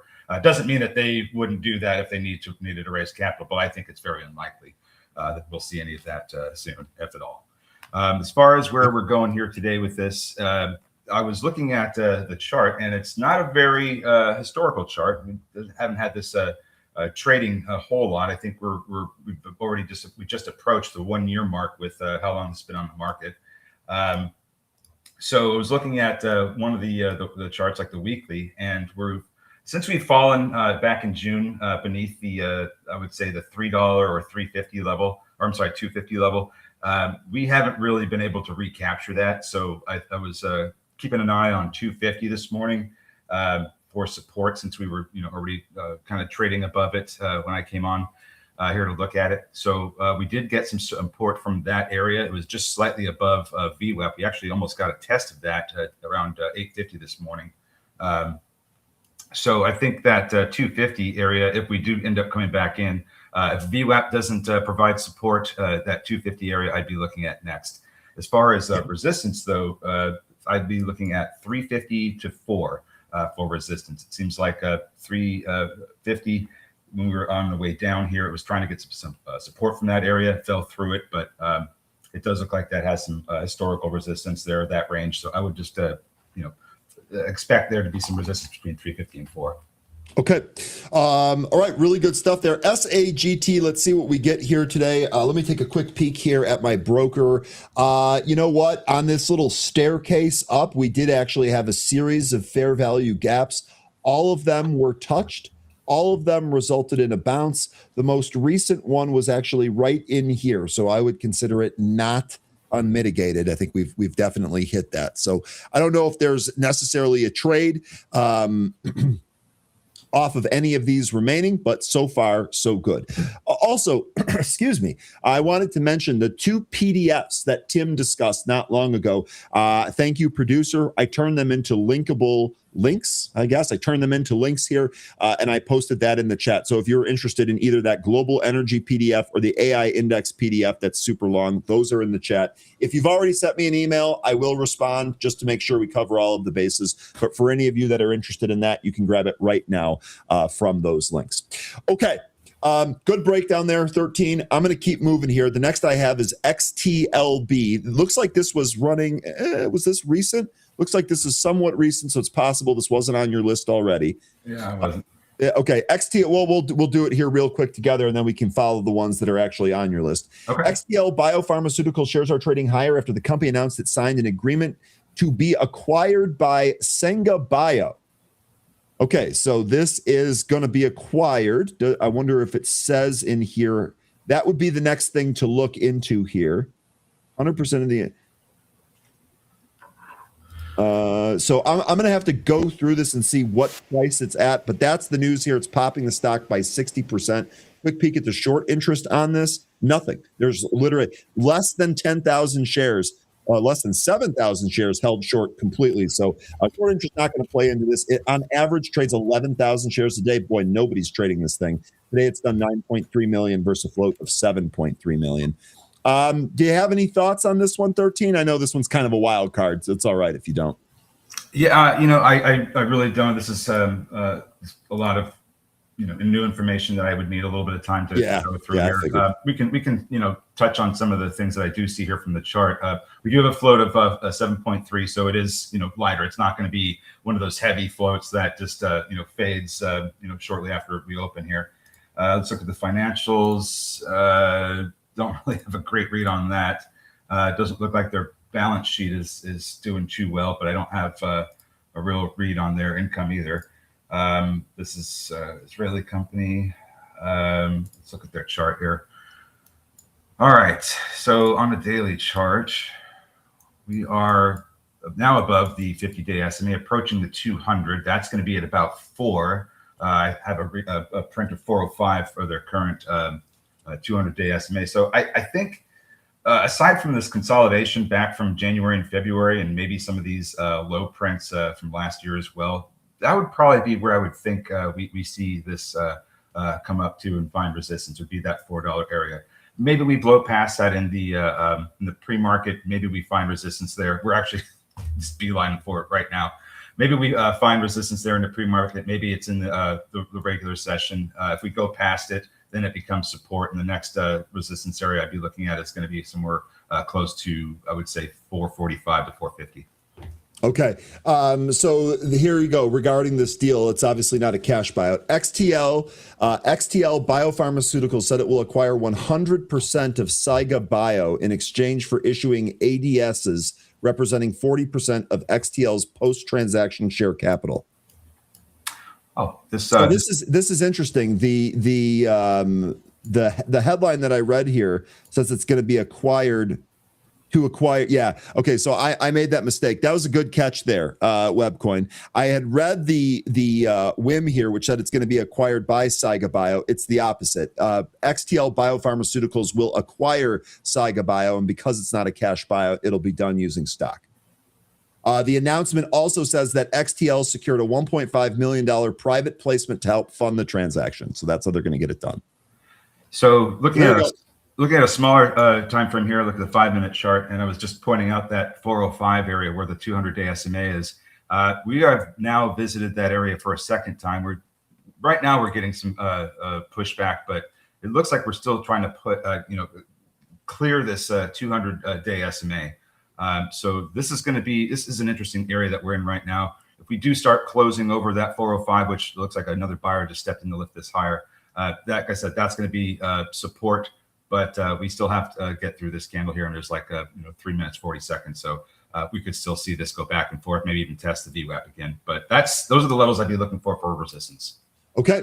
All right. Sounds really good. What else did you have on your list here? Did you have RDAC or GlucoCheck? Yeah, I had RDAC. KALV is a buyout, so I don't think there's anything there. Perfect. That gets rid of that. Perfect. And then I also had SIMO. Didn't we call CalV? Didn't we call that Henry Cavill? Oh no, that was KAVL. I think it was a different ticker. It was very, very similar. Okay, let's just do RDAC here real quick. This is Rising Dragon Acquisition. Pretty cool name. Looks like it spiked above 850 and came back in. It is a Chinese company, so take that with a grain of salt. Let's see what the news is here on this one. It's Nothing. A Chinese SPAC. Chinese SPAC. Okay.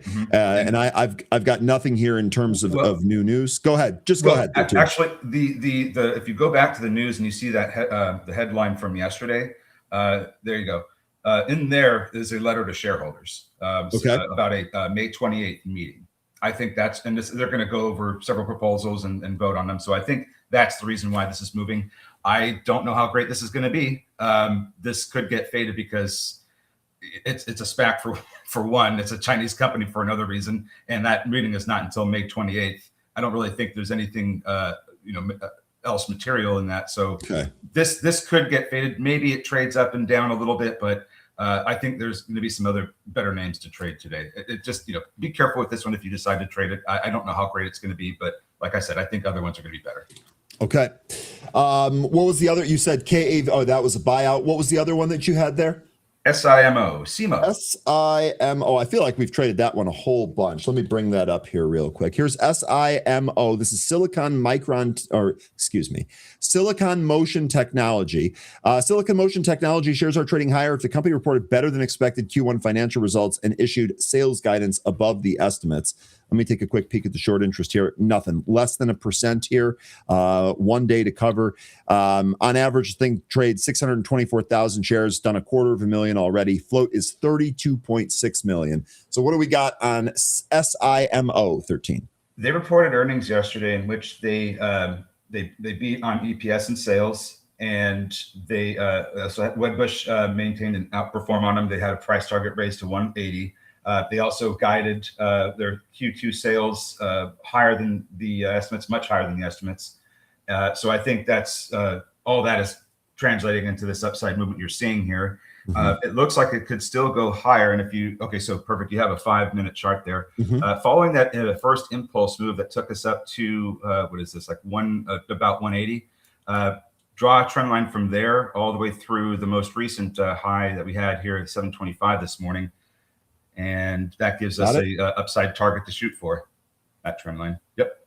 Right, got it. Let me just make this a little bit. Oops, sorry about that. Let me just make this a little bit easier to draw that extended trend line. There's our target. Okay, great. So that's it. Once we open, that's the area I'd be looking for this to run up to. I don't know how immediate that's going to be, but that would be the target I'd be looking for to the upside. It helps us clear 200. If there's going to be some selling out of the gate here, you do have the 185 area looks pretty good to me. If not the 65 EMA, those two are kind of in this similar area. So I would think that somewhere in there is going to be some support if we do get an initial drop out of the gate. If we really start to break down and come back down to earth, then we're probably looking at much lower prints, like 175, maybe somewhere in between there for support down near the 200 EMA. Okay. All right. Good stuff on SIMO. What else was on your list? That was it. Okay. Then I'm going to go to BE here because this was actually requested. BE, this is Bloom Energy. This has been a massive, massive winner. We've traded this a number of times on our within our group here. Bloom Energy shares are trading higher after the company reported better than expected Q1 financial results and raised its fiscal year 26 guidance above estimates.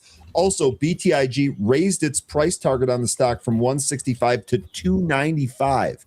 Almost a double on that price target. Yeah, you did a look back there because I couldn't believe it either. Huge price target increase here.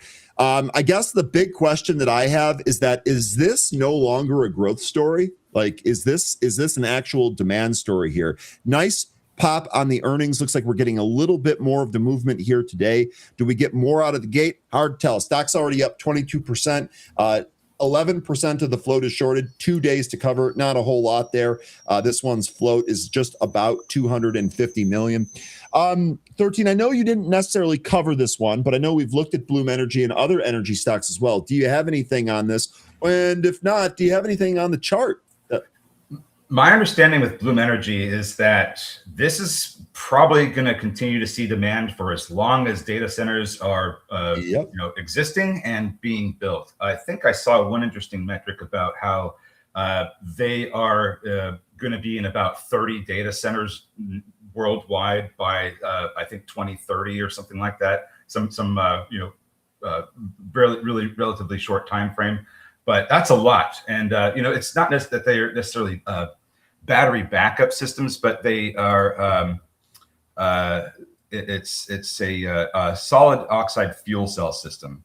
And it's an on-site power generator. That's going to be. I think that's going to be in demand for a long time. So what we could end up seeing here with this move today is maybe some selling, but what I would want to watch for is if we're going to get another island set up. Yep, I was just thinking it. I was like, please mention the island 13, and you did. and if we get that, then we have the formation of an archipelago. But that's what I'd be watching for here today. If we can avoid filling this gap that we just created overnight, then we have potentially a setup for an island that could end up taking us higher, just like the most recent island we had created back in April or earlier this month. So that's what I'd be watching for here with Bloom Energy. Yeah. I don't think that this story is anywhere near being over. Definitely not. But here's the thing: as long as the money keeps flowing to keep building these data centers, and there's no slowdown in that, then I don't think there's going to be necessarily a slowdown in this. If we start getting some of that news that there's all these financial pressures from the build out or some suppliers not able to provide their or fulfill an order, you could start to see some of these data center plays come down, including Bloom Energy. Yeah, no question about it. The demand here, the strongest demand driver here is absolutely the AI and data center power demand here. So without a doubt. And like you were saying about the island here, here's the last time it made this island. This was all the way back on April 14th. We had that impulse candle. Then we formed the island, and now we've gone higher. Let's see if we can get it again. Okay, 13, I'm going to step away here. I'm going to go over to the main workspace because we're going to open here in just a second. But I will make this very, very quick. Okay. And let me put up one of the movers. Let me put SAGT on the screen here. Let's go to an intraday chart. Boy, I am misclicking all over the place. All right, 13, I'm going to leave this up. I'll be right back. Good luck on the open. All right, thank you. All right, folks, let's see what we got here. We have 30 seconds. We're looking at SAGT. This is the one where we had that 350 resistance I was looking at. This one may have support down at 250 if it doesn't catch support from the VWAP. So we will see what we get out of the gate here. Still trying to push up into the pre-market, ran up into the 328 area. Looks like we're trying to head back up there right now, but we need to see a little bit of expansion of volume. FSEL moving in sympathy with BE. I don't remember if they use the same kind of material, but they are another one of those fuel cell plays. All right, so SAGT, here we are with the open. So far, we're leaking out of the gate there. The VWAP kind of moved up pretty quick. Let's see what's going on with these other ones. SEMO, right to the trend line, right through it, actually. Amazing. And we're coming right back in. So this SIMO went right to the trend line we drew. Immediately 209.80 was the high, and it came right back in, and that was all done looks like on less than 200,000 shares. All right, RDAC, this falling out of the open here. We have the 65 EMA. It's approaching. That might provide some support initially. We'll see if it does. SAGT, we did get a little pop up to 320, and now we're coming back in. Sorry, 13. No problem. So we did get a little bit of upside there in SAGT, but we're trying to not fall too far from this VWAP. We still have that 250 area support as well. If we end up coming down there, and now we're starting to really move down. RDAC trying to get some support. XTLB, this one's getting support from its VWAP. There's a seller in the way at 4. If enough volume expands here, we might chew right through that seller and go higher. Kind of like that. Just like that, actually. XTLB is the one that you're looking at? Oh, yeah. I was just pointing out that there was a seller at $4. It was starting to get hit. Volume was expanding, and this is the result. And now they're trying to push it back down. All right. So let's look at some of these. All right. So Saget. Tiger is coming back down a little bit. Street Fighter drop is so good. That was so good. This actually coming into its 15 EMA though. Kenneth, weren't you saying that this one was restricted on toss? It might have been maybe it was XTLB. Here, I can actually find out myself. All right, looks like a little bit of support in SAGT at the 280. See if you can climb back above the 9 EMA. Yeah, SAGT, indeed. I just tried to place an order here. SAGT restricted on toss. You're going to have to call in order to unlock that. I could not buy without broker. Kenneth, same with me. That is confirmed. Oh, ACAN is also ripping. I also noticed that thing about it is mentioning Watt as well. That continues to climb. But XTLB, the one that I was talking about with that breakthrough 4, that went up to 454. That's the current high right now. And it's kind of just hanging out here for now, trying to figure out the next move. Speaking of the next move, good mention here. Big B's car halted to the upside. So all of the pre-market melt here from its earnings, this is now halted to the upside, 173.5. Go ahead. And this is what we were waiting for, that bounce. I mean, it could be. Let's see where it ends up. But yeah, it could be. Really quick, Avis Budget Group, the EPS was an 801 loss, and that missed the estimate of a 763 loss. Sales, however, did beat 2.53 billion versus the 2.42 billion estimate. Ryan, while you were gone, one of the first things that SIMO did was immediately go right through that trend line we drew. Oh, perfect. So our trend lines again are working pretty good. Yeah, it sure did. I'm going to actually re-add this on this other chart as well here. Yeah, it just blew right through it and came actually back in. Looks to me it like peaked above it. It kind of looks like it found resistance at it. Yep, just shy of 210. Okay, so oh wow, look at this. So we did get a drop here in SAGT, and that dropped it down to just under 275, which wasn't a support level we had. We were looking for closer to 250, and then that just turned around and ripped right back up through 3. Yeah, that looks like 15 EMA. Come on, Ryan, get it together. 15 EMA pullback held there. Chris Forsman mentioning Plug. That's up over 7% here. Looks like that is popping. Is this happening on news? Earnings 12 days from today. Sorry, 13? Oh, we just got a tiger uppercut. We had the SAGT just blast right through the pre-market highs, and it went. I had a print that went up to. Gosh, it just disappeared. What the heck? 339, and now it's coming back into VWAP. Okay. Daniel mentioning Hood. Let's see if Hood holds 72. So far, so good on Hood. Is anyone trading this down nearly 12%? Is anyone playing this for a bounce? We have a halt on RDAC that went down to the 65 EMA, found support and turned around, and it's now halted at the VWAP. Yes, it is. This one, your China name, by the way. This is the China name. And of course, SIMO is the Hong Kong name. Looking around here, oil's still higher. Bitcoin actually came off its morning highs. The VIX is curling up, but still in an 18 handle. Big Hurt, you must be having a really great day because we are getting a lot of these pops, and they're just really creating some great opportunities. I think you've probably been killing it this morning, haven't you?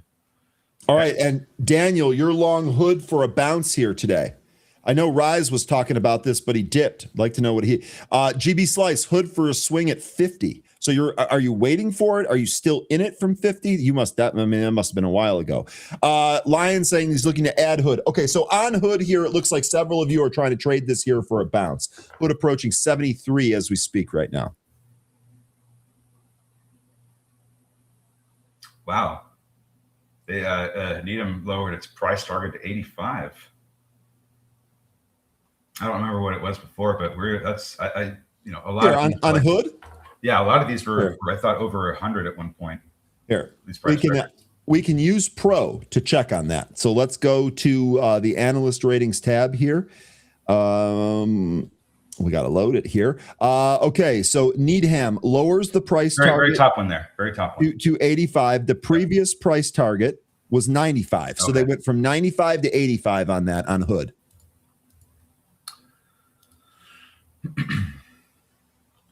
Market is trying to bounce here. This is the first attempt for SPY trying to bounce. The NASDAQ is also trying to bounce. Look at Pineapple Financial. It's PAPL. Hood, by the way, pulling back from its VWAP right there on that pop. What's going on here with this one? I bought hood shares and calls for a quick trade. Okay, Rise, do you have a target or anything, or are you just playing the price action? Here's PAPL 13. Yeah, this is the news that I see here is from Friday. I don't see anything else, but it says that it's got a buyback plan, expanded 15 million share repurchase program. Apparently, this article is saying that it's significant, but this is from Friday, so I don't know why it's going right now.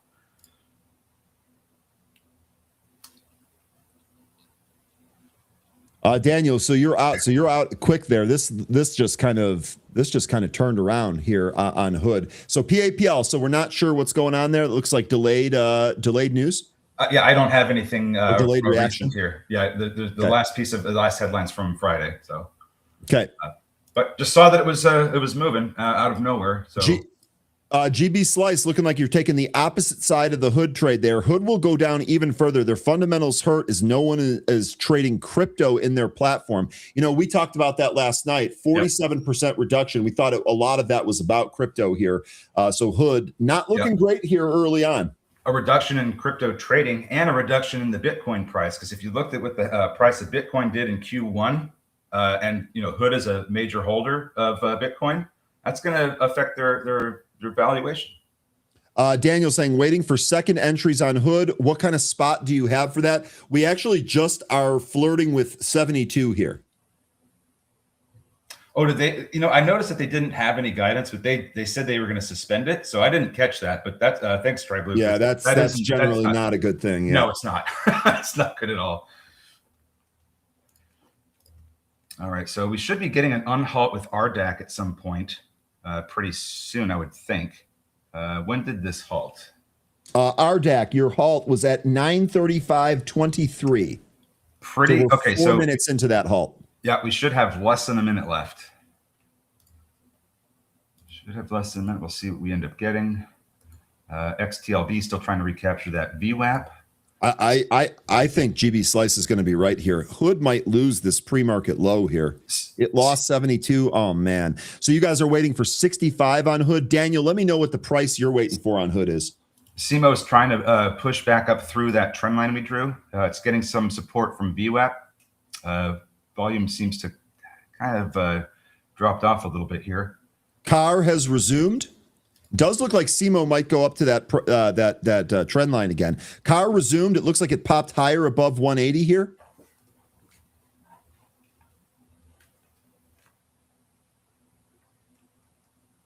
Ondas getting eviscerated. Let's take a look. Kramer said something about it. Oh, man, straight down 6%. Ondas reports earnings middle of May 15th, I believe. Matthew, thank you. 60 to 65 for Hood for a swing there. Rise says 71.38 is my stop loss. Pray for me. Well, I'll tell you what, on Hood there, we just recaptured 72.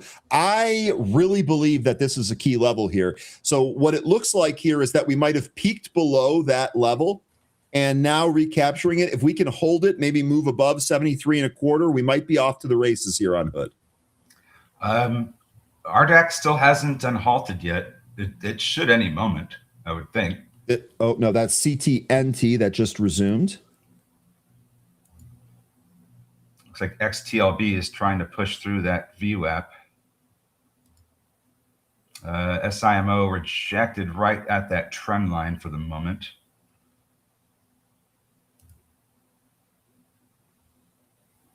Here's SAGT, by the way. This is back down at its 15 EMA at 288. Cal, that was the one that was acquired. That's nothing. Glucotrack, this is now moving through its VWAP to the upside. Thanks, Jay. TSM sold entire stake in ARM.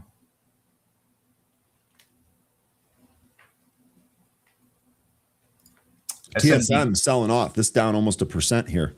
And meanwhile, you have SMDK doing the opposite. That's that just tested 1100.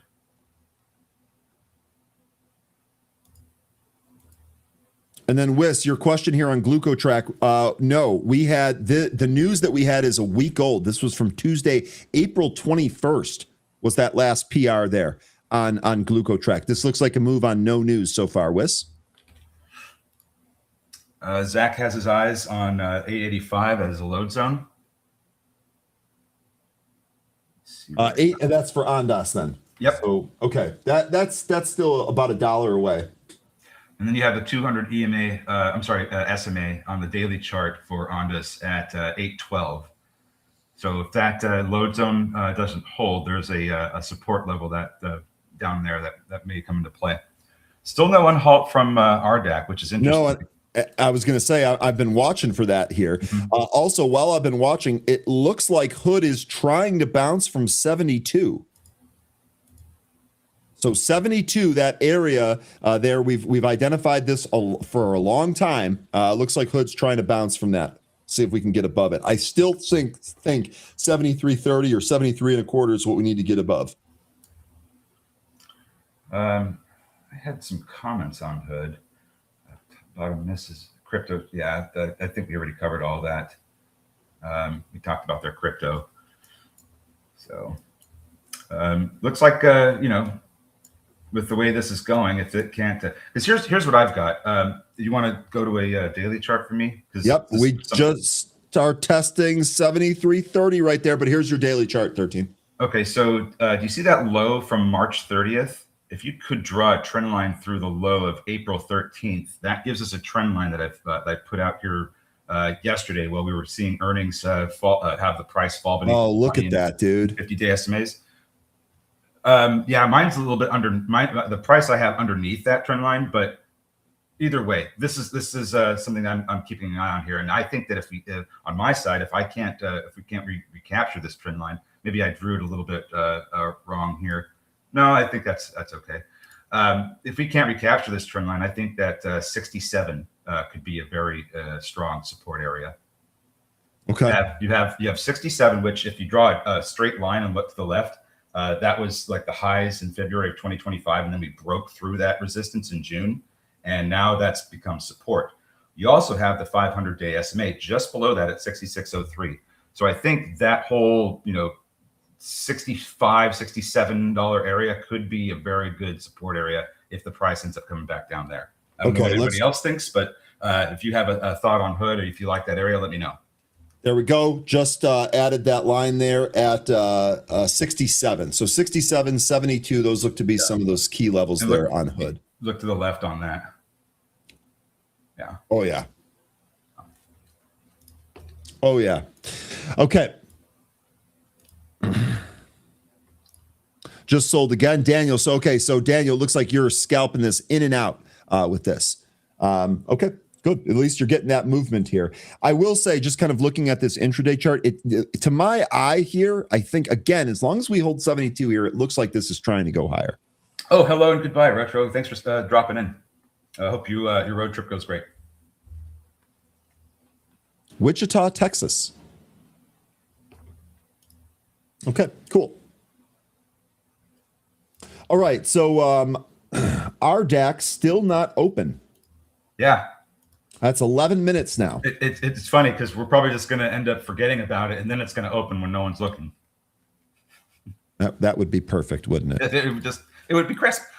All right, so SIMO, after hitting that trend line right out of the open and going through it up to 209.80, we have not been able to get back above that trend line since, losing the $200 level in the process and VWAP. So now we are in this consolidation from the pre-market that was going on from about 7:30 this morning until we opened.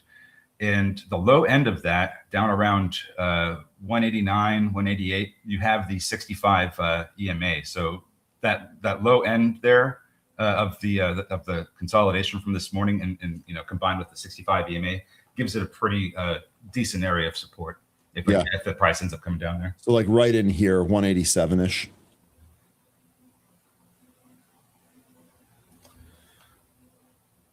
Shorts are hitting BBAI. Someone was asking about BBAI earlier. Lion, weren't you saying that you were building a position in this currently? Oh my God, BBAI. This reminds me of Bed Bath & Beyond from yesterday. This thing just straight down out of the open.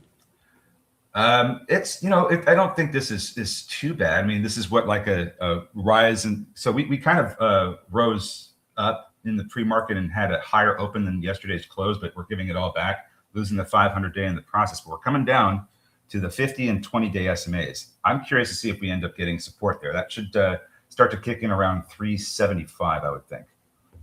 Christoph's is saying, we are raising dragon with the quotes. Are you quoting Tropic Thunder? Because and then modifying it a little bit? Because if you are, that's well done. I'd finish your quote, but there's just way too many profanities in that for me to actually do that here. So I'll probably pass on that. Let me know if that was from Tropic Thunder. That was a good call. Probably one of the best performances by Tom Cruise ever. I think it is, frankly. And Christoph confirms, indeed. So I still got it. And I still think the world needs a Les Grossman movie. Wasn't there talk about them reviving that role in some capacity? Yeah, there was talk about it. I don't know if they'll end up going through with us. SAGT is really coming in now, losing some of these support levels. We're approaching the 65 EMA. We're coming down to that 250 that I was talking about earlier. We'll see if this provides some support. Also, speaking of coming in here, the SPY did lose 710. So we've been talking about 710 being a rather important level here. SPY just lost that. That's actually at the lows. NASDAQ is still trying to bounce, but Dow and SPY at the day lows here. Well, Robert Downey did a fantastic job in that movie as well. But the thing that blew my mind was, I'm watching that movie and, Les Grossman comes on and I'm like, why does this guy look so familiar? And it took a while before I figured out that's Tom Cruise. So, we knew that, the whole thing with Robert Downey Jr. and he was a dude playing a dude disguised as another dude. But when Les Grossman came on, I was just like, I know this guy. I can't put my finger on it. And then when I figured out who it was, I was like, oh, let's go. Yeah, I want more of this character. I had some similar feelings there where I was like, oh man, this is really, really good. Mm-hmm. This is really, really good. Speaking of good, it looks like Hood, and I know that rhymes, looks like maybe we're back above 73 here. 73.30, still the spot I think we need to get above. Lots of stuff coming in. No one halt from Rising Dragon yet. SIMO trying to get some support here from the 15 EMA. I don't know if that's going to hold. Oh, look at this. Bia is back. Is it really? It's only up 2%, but it just had a spike out of nowhere. Let's take a look here. Bia. Looks like one scalp down for me on Hood. We'll see if we get re-entry on that. Daniel, I'm just following your lead here today. Hood's got a lot of really good movement there. More highs now on Hood. Boom. Here's Bia. I can't help it. I cannot help it. 13. Actually the SPY is trying to bounce, question mark, maybe. I think Pineapple might try another push here. There's a lot of sellers every 5 cents away from the current price, but it looks like it's trying to push higher now into new session highs. If we get expanding volume here, we might take out those sellers. That so far I can only see it going up to 186, but it's moving. Okay, so real quick here, Canarp's got a decent question. But real quick here, poll results. Where are those poll results? We had a poll earlier here. Today marks Jerome Powell's final FOMC press conference as Fed chair. How do you rate his tenure?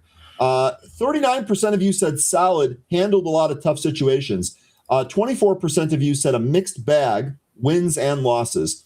19% of you said one of the best Fed chairs ever, and 18% of you said disappointing overall. So it looks like a pretty good distribution there on Powell. I wanted to get that out of the way here because I want to ask Canarp's question to the group here. Canarp saying, any favorites today for earnings for the Mag 7? Canarp said 3 of the Mag 7s are reporting. It's actually 4 of them that are reporting here today. But let me know what your favorites are. 13, I'd love to hear if you have a favorite. Microsoft, Google, Amazon, and Meta. We also get Qualcomm and Ford in there as well. So let me know which ones you folks like the most for a trade. I'm just a fan of today because we're getting something I don't think we've ever seen before, where we have 4 of the Mag 7 reporting on the same day and have a rate decision. I don't think we've ever had that before. So I don't either. I'm just happy to be here. And Jay, I agree. I don't think Powell was that great at all. That whole transitory thing with inflation was just so stupid. And I think he kept rates too low for way too long. Yeah. He should have been starting to raise rates probably a year after he had cut them down to historic lows. But it was great for the market to have them that low for so long. But then it led into that it really helped that huge rise in inflation along, which wasn't transitory. Anyway, that's my beef with Powell. All right, well, that's why we take a poll. You guys are all entitled to your opinions there, all of them. Big B says it's my birthday, so it's already an amazing day. Let's go! Happy birthday, Big B's. Happy birthday! You are an asset to both our morning show and our happy hour program in the evening. So happy birthday, man! Thanks for joining us. Thanks for all of your support, and thanks for your idea generation. Absolutely. And, if you don't want to join us in happy hour later, I would totally understand. Yeah, if it's a birthday, I totally get it. Happy birthday.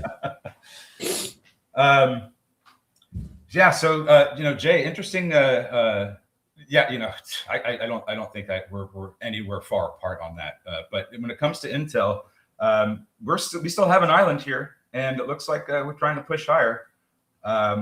There was, I've been saying a couple of things about this recently, like last week.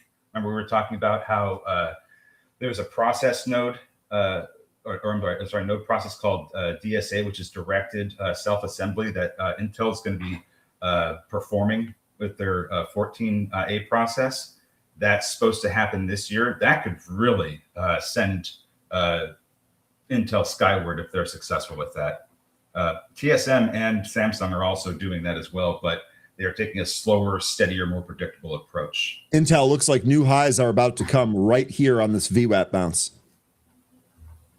Flirting with 88 at the moment. Mark asking, what is happy hour? Happy hour is the 1 hour Zoom call that we do right when the market closes, Monday through Thursday, every day that the market is open on those days.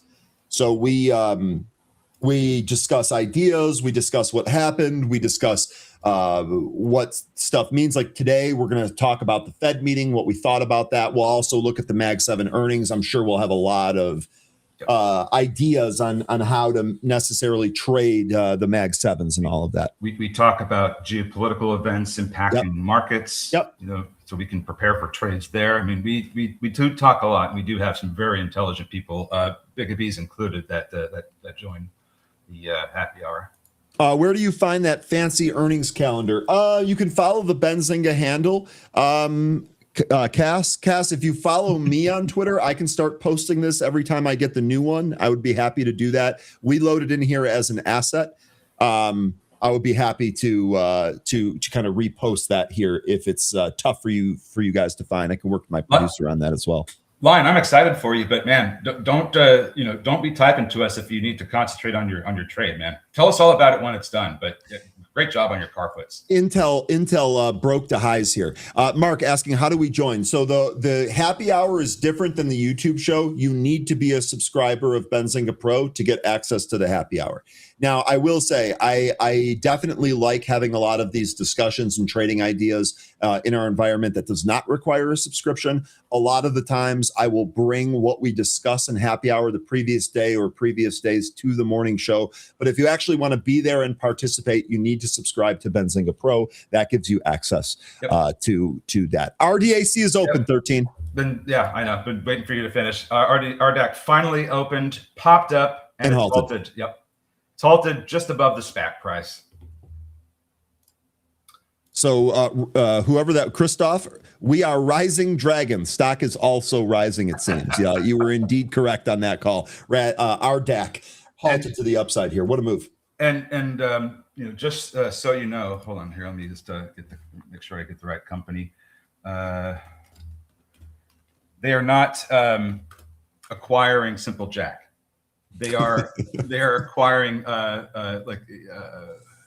it's a Chinese company that's registered in, I believe, the Caymans. I'll get it for you in just a second. I don't know what kind of pan-Pacific power play you're trying to pull here, but Asia Jack is my territory. Okay.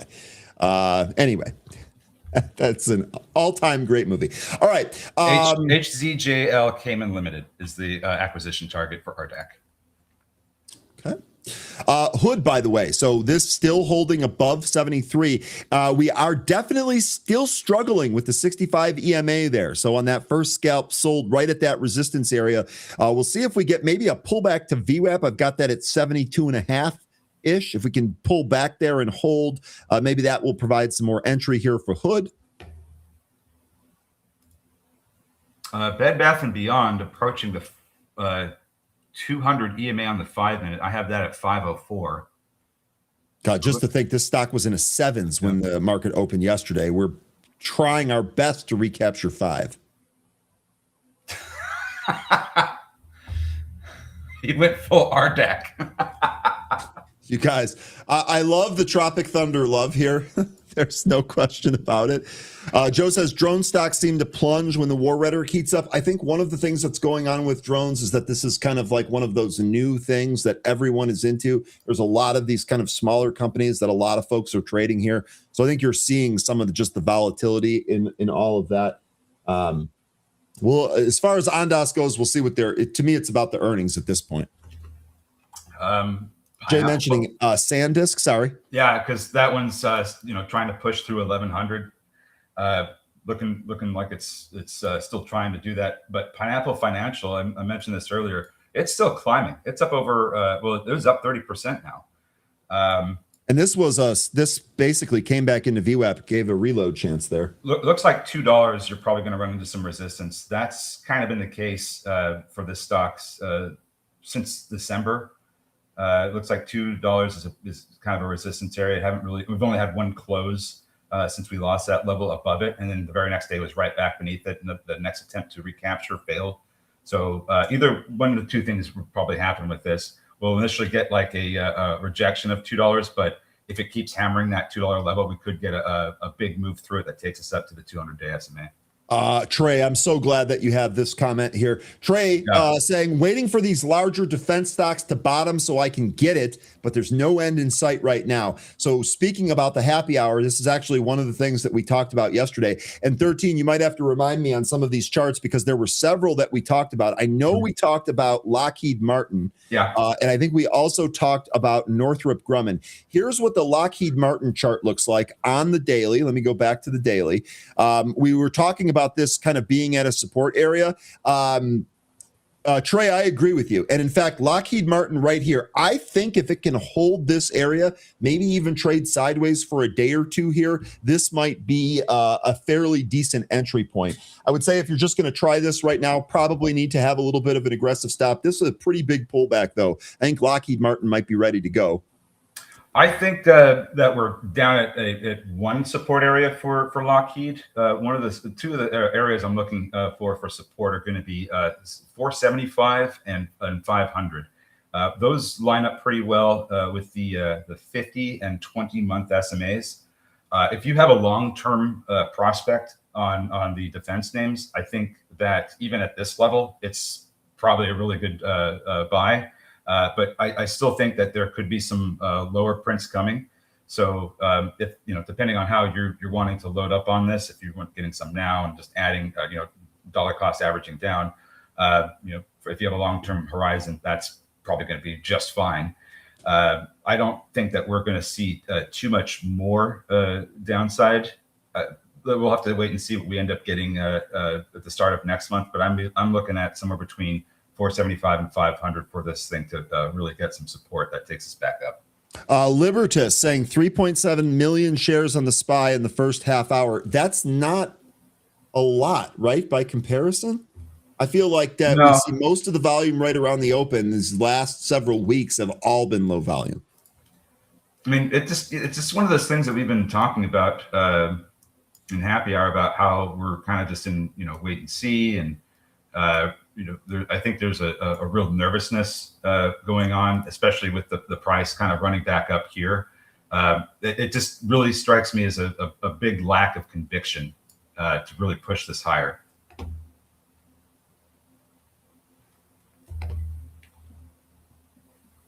Don't make me buy LMT now. I love that stock. Hey, it's at that 500. It's at what looks like a support level. Can it hold? You love it. Let me know. Northrop Grumman also, I briefly went to that chart there. That's a little bit of ways away from its 500. That might be its next support. And then, of course, you have the main missile maker, RTX. RTX, yeah.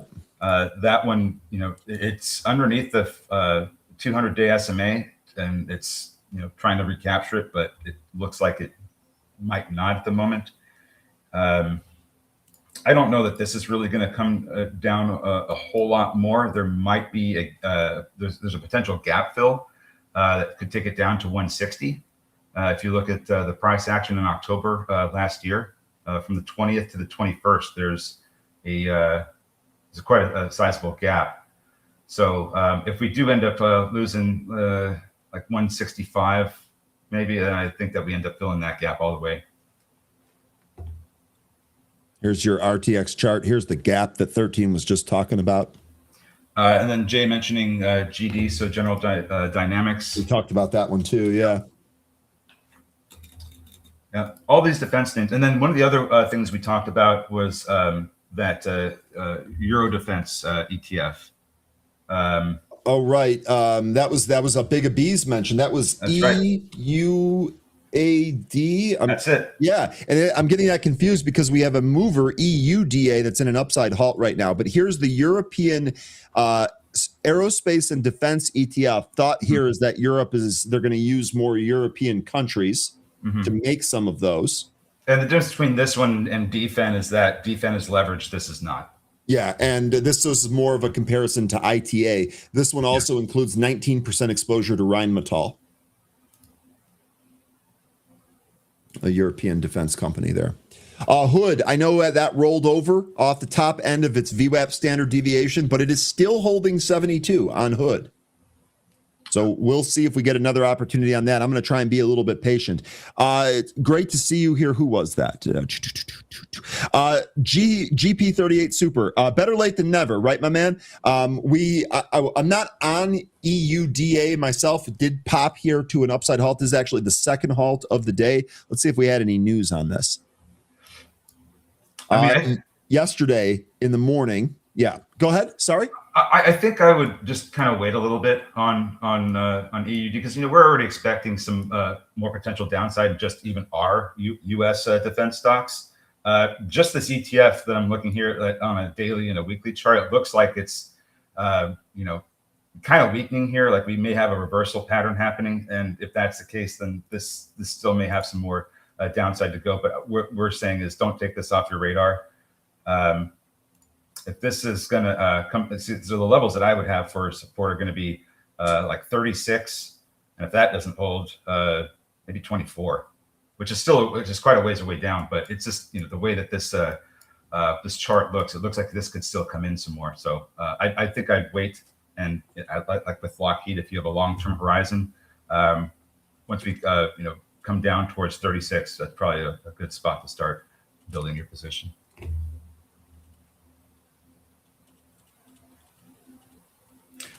Yeah, and Trade Blue, they also provide HIMARS, which has been one of the big things they've been sending over to Ukraine, and I think also Taiwan. But yeah, that's absolutely right. Thank you, Trey. Chris, good mention here. Apple high of the session here today. Chris, are you trading Apple for earnings tomorrow? Do you have a position on that for earnings? What do you think about those Apple earnings? I'd be curious.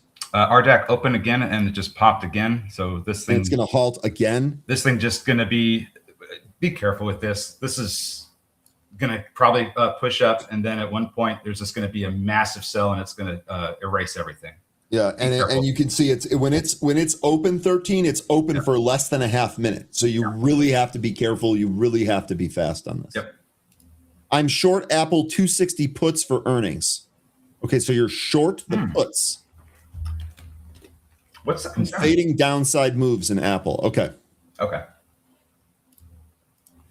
Amazon, we don't have Izzy here today. Amazon straight up out of the gate. Yeah, Apple.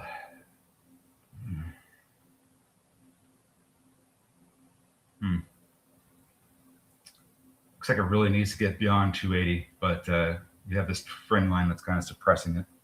I'm going to check the Mag 7 names that are reporting today ahead of those earnings just to see where we sit.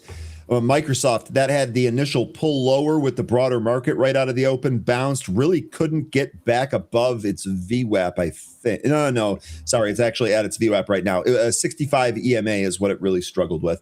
Microsoft lower here by about 1%. We'll take a look at Meta. Meta, this about flat. Actually, Meta bouncing fairly well here. Amazon's doing the best of all of these. That is just ripping straight out of the gate. And then Google is the other one that's going to report here. We'll take a look at GOOG. That, too, moved higher out of the gate. That holding higher here by about 0.5%. If you draw a trend line from the February 2025 highs in Amazon through the November 3rd highs, you may have a short-term target in Amazon. Okay, so give me those dates again. I'm sorry. February 2025, November 2025. Okay, that looks like, October 31st. I see it. February 2025, right? Got it. Thank you. Yep. I already have a trend line started at the top of that. Here's your other one. That's going to be your target. That sounds probably pretty good there, 13. Yeah, just something to shoot for there. BIYA. BIYA. This is continuing to climb higher, up 10% now. Yep. It's my favorite. That might be one of my favorite things that you do here, 13. Just throwing that out there. That did have another nice move here today, though. No smack talk about that. JJ's asking, do we know what caused the run up in CAR in the first place? We do. We actually talked about that quite a bit. We talked about that being really held by two. Most of the stock was held by two firms, and it had a mega high short interest. Let me see if I can find that. I actually had some notes here. Let me see if I can find it though for you, JJ.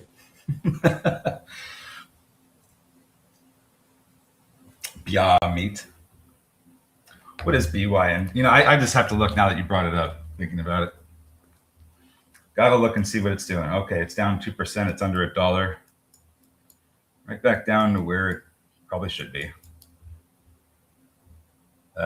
Maybe this gets support around 80 cents, 75 cents. I don't know. But man, it really does seem like it's slowed down here.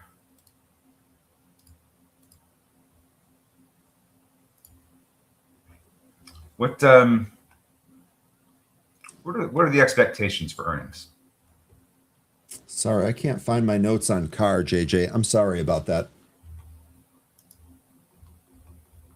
What was your question, 13? Apologize. What are the expectations for earnings?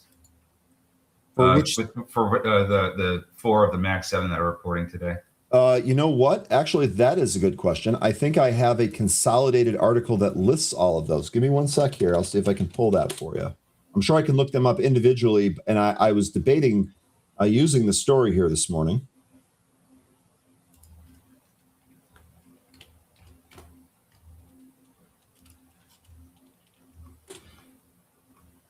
Wow, Jay, why is healthcare, GE Healthcare down? Oh, earnings. They lowered their guidance.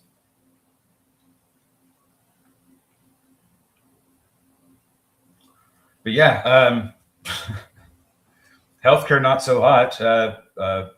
Turbines, definitely. I can't find this story. I am having trouble finding stuff here. My bad.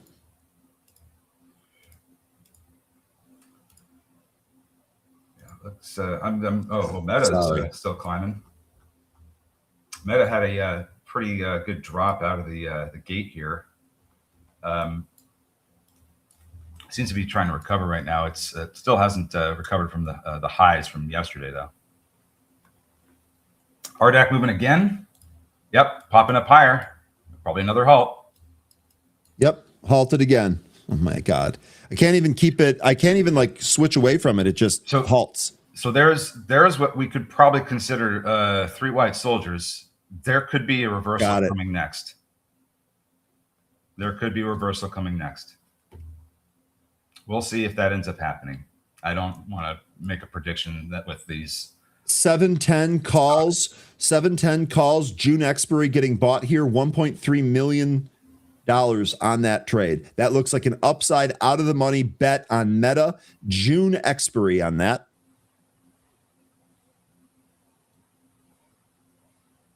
A 5 to 7% implied move for the Mag 7. I so wish I had that article still. I cannot find it.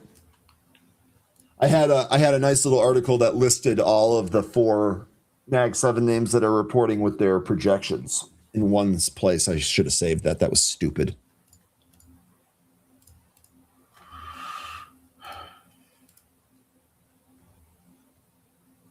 Seen a lot of red on the watch list. Amazon's still outperforming here today. Palantir lower, Tesla lower, Ondas smacked. Apple's still in the red, although that flirted with red green.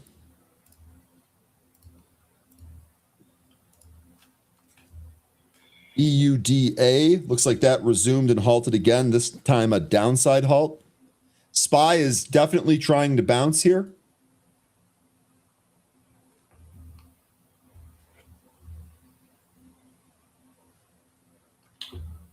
Jay with the Wednesday trivia. The biggest earnings reversal in the last 12 hours. So that would be from yesterday. What did we have yesterday? We had Bloom. We had Hood. Bloom wasn't a reversal, though. We had Starbucks. Was it STX? Or did that go straight up? I don't think it was. No, that one's straight up. But it is pretty extended. Maybe Hood.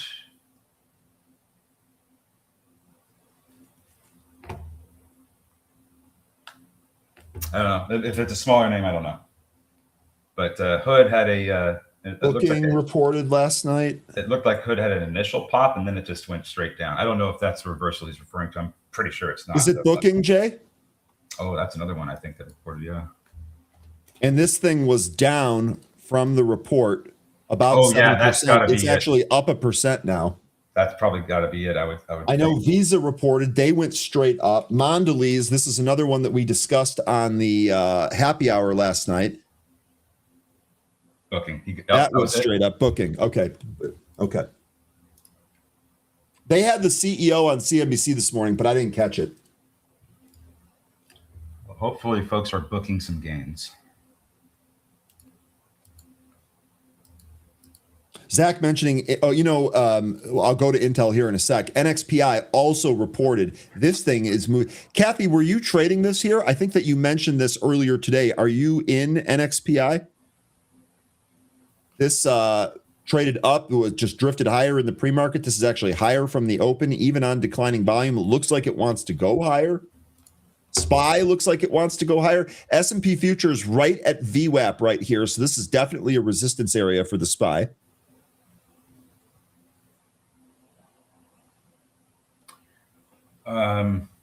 Just looking to see what this. Okay, so is the news on APLD getting $7.5 billion in new contracts? Is that new? That came out. I see that as having come out on Thursday, April 23rd. The $7.5 billion hyperscale lease deal. I think that's what you're referring to. I have that as showing up here on Thursday last week. Real quick, Kathy, I had asked you about NXPI. Caught the move up and sold. You know what that means? Register ring. Way to go, Kath. Unfortunately, got caught in TER, and it negated my gains in BE. That's how it goes. Had to cut my loss on Hood. Yeah, Hood rolled over. That actually lost 72 again, so... It tried to bounce today. No bueno. We'll see if that 67 area on Hood comes into play.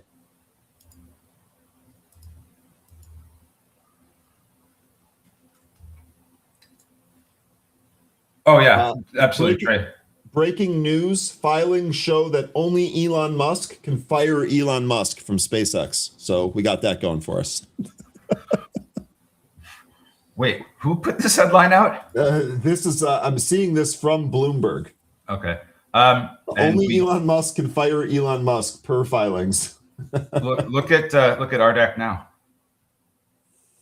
Look at RDAC now. Kevin Warsh approved by the Senate Banking Committee, advances to full Senate vote. There's a reversal. Now, I don't know that we're going to, completely give everything back. Could. But, this is a halt fest right now. We could see support kick in at 10 or just underneath it, maybe down at VWAP. So this thing has still got a lot of volatility, but so far the technicals are working pretty well. We had those 3 up candles, 3 white soldiers, and we had a reversal.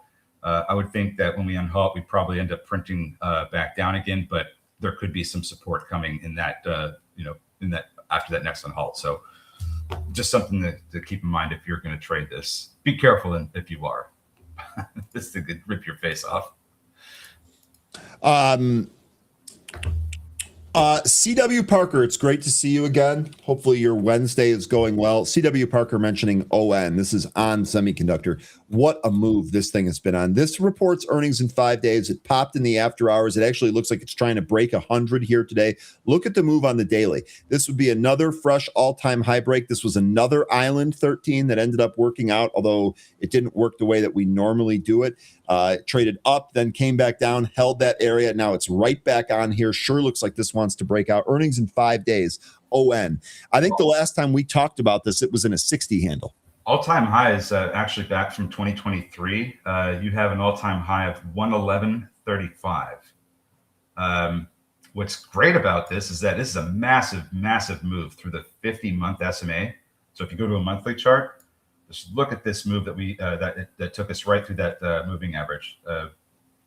Pretty bullish, if you ask me. You have to go to a monthly chart for it, though. Yeah, and these are EMAs on here. That does look like a bullish chart. Oh, yeah. Just ripped right through all that consolidation from between the 62 and 80. But yeah, we're approaching the all-time highs.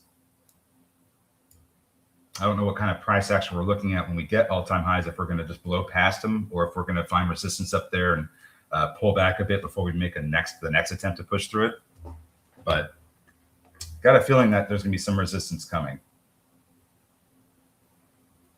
ON resistance 125. That's only 50 cents away from where we're currently at. Hood now breaking 71. And the S&P futures stopped at VWAP. This is actually what we saw yesterday until late in the afternoon, right before the close, where it finally moved through VWAP. So doesn't look like CMO's really doing a whole lot now.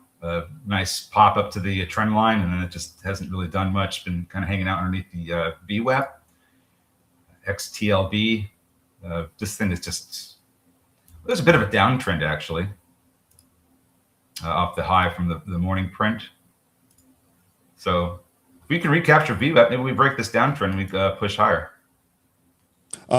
Daniel mentioning Oklo down 6+% here, down 6.5%. I'll tell you what, this Oklo chart, this actually looks like it might try and fall back into the wedge. I got a buddy that runs an investment firm that is currently short Oklo. I'm trying to get him on as a guest. He would be a hoot of a guest. I'll let you know. I'll keep working on that. What's his take on Oklo? Is he's shorting it? Is he's just the time horizon on this too far out for him, or what? Yeah, exactly. Is that it's overpriced for what it is right now, and it seemed like an obvious short. I mean, he was initially shorting this at 130, so he's working with profits off this. But just talked to him. He said he was going to do it again. Down another 6.5% here, 6% here today. I'm just kind of waiting to see if Bia's going to make another move through try to move through 170. Getting a little bit of some staircases going on here. Zach, we have a new term. We have a new term coined by Zach. A sympathy dump or a sympathy dip is called dumpathy. I like that. I like that. Dumpathy. Zach. Oh, good times. Good times. Dumpathy. We'll take it. I mean, oops.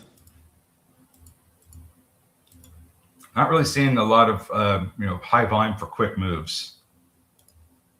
Yeah, Jay, this is effectively what he was saying. You'd like this guy, Jay. You'd like this guy a lot. Oklo, it's all hype, no revenue, no earnings. I believe it was also a Sam Altman SPAC.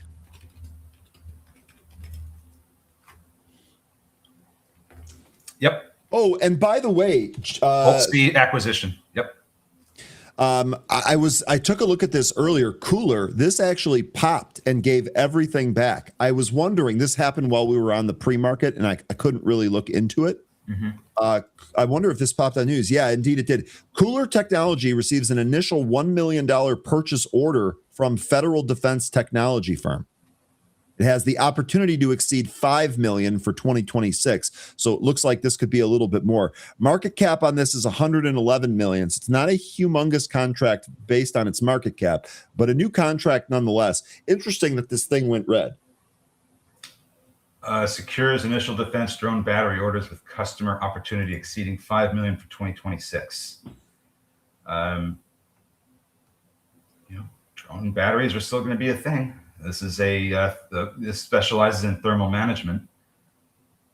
It's also pretty got a pretty decent amount of short interest and days to cover. So it's got some short squeeze parameters. That's probably why you saw that move up initially. I think it's the financials that are probably the concerning part. Yeah, this thing is.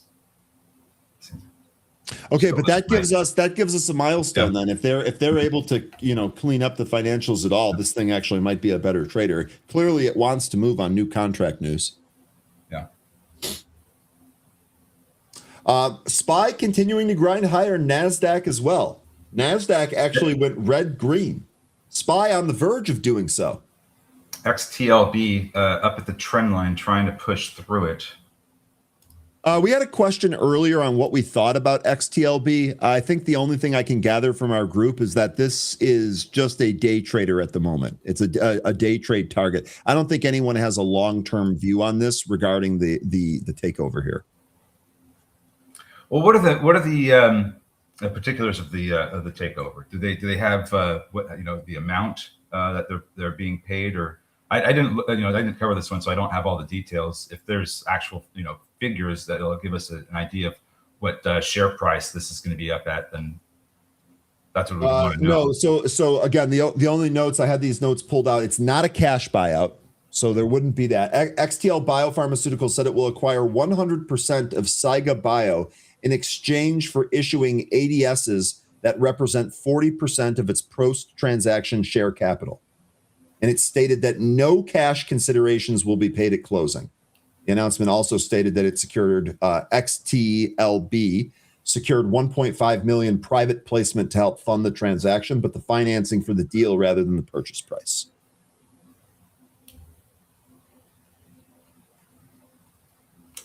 Okay. I mean, I think I would just want to see this trend line break at this point. I don't know what else. I mean, I don't think I'd be leaning on anything else at the moment. Just need to get back above BWAP. Jay here saying that was a big durable goods print. We're seeing it in manufacturing and steel, et cetera. No one's giving Trump credit. And this is all despite of oil. Well, I think you said it in the last sentence there. People don't like giving Trump credit for anything. So it is what it is, Jay.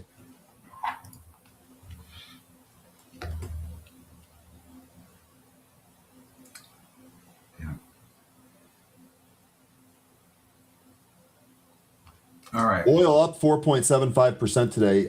Oil futures 104.70.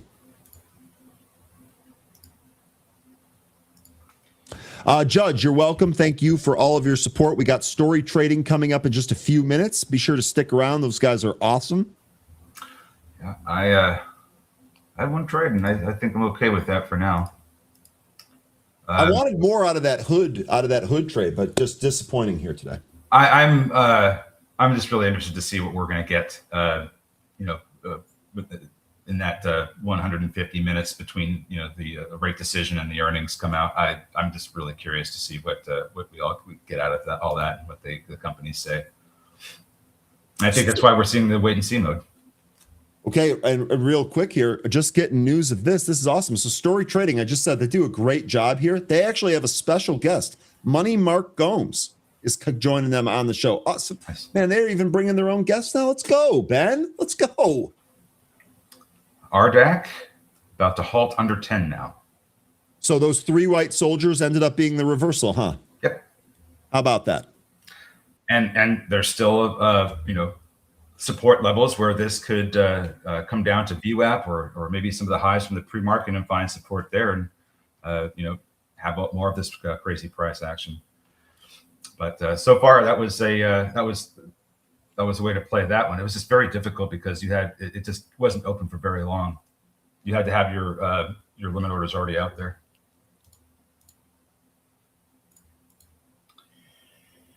All right, we're going to talk about Watt and Track. Nikhil saying, I can't wait to get out of Ondas. Nikhil, I so wish that you were a regular on our show when we were buying that thing under $1. You'd have a completely different disposition right now.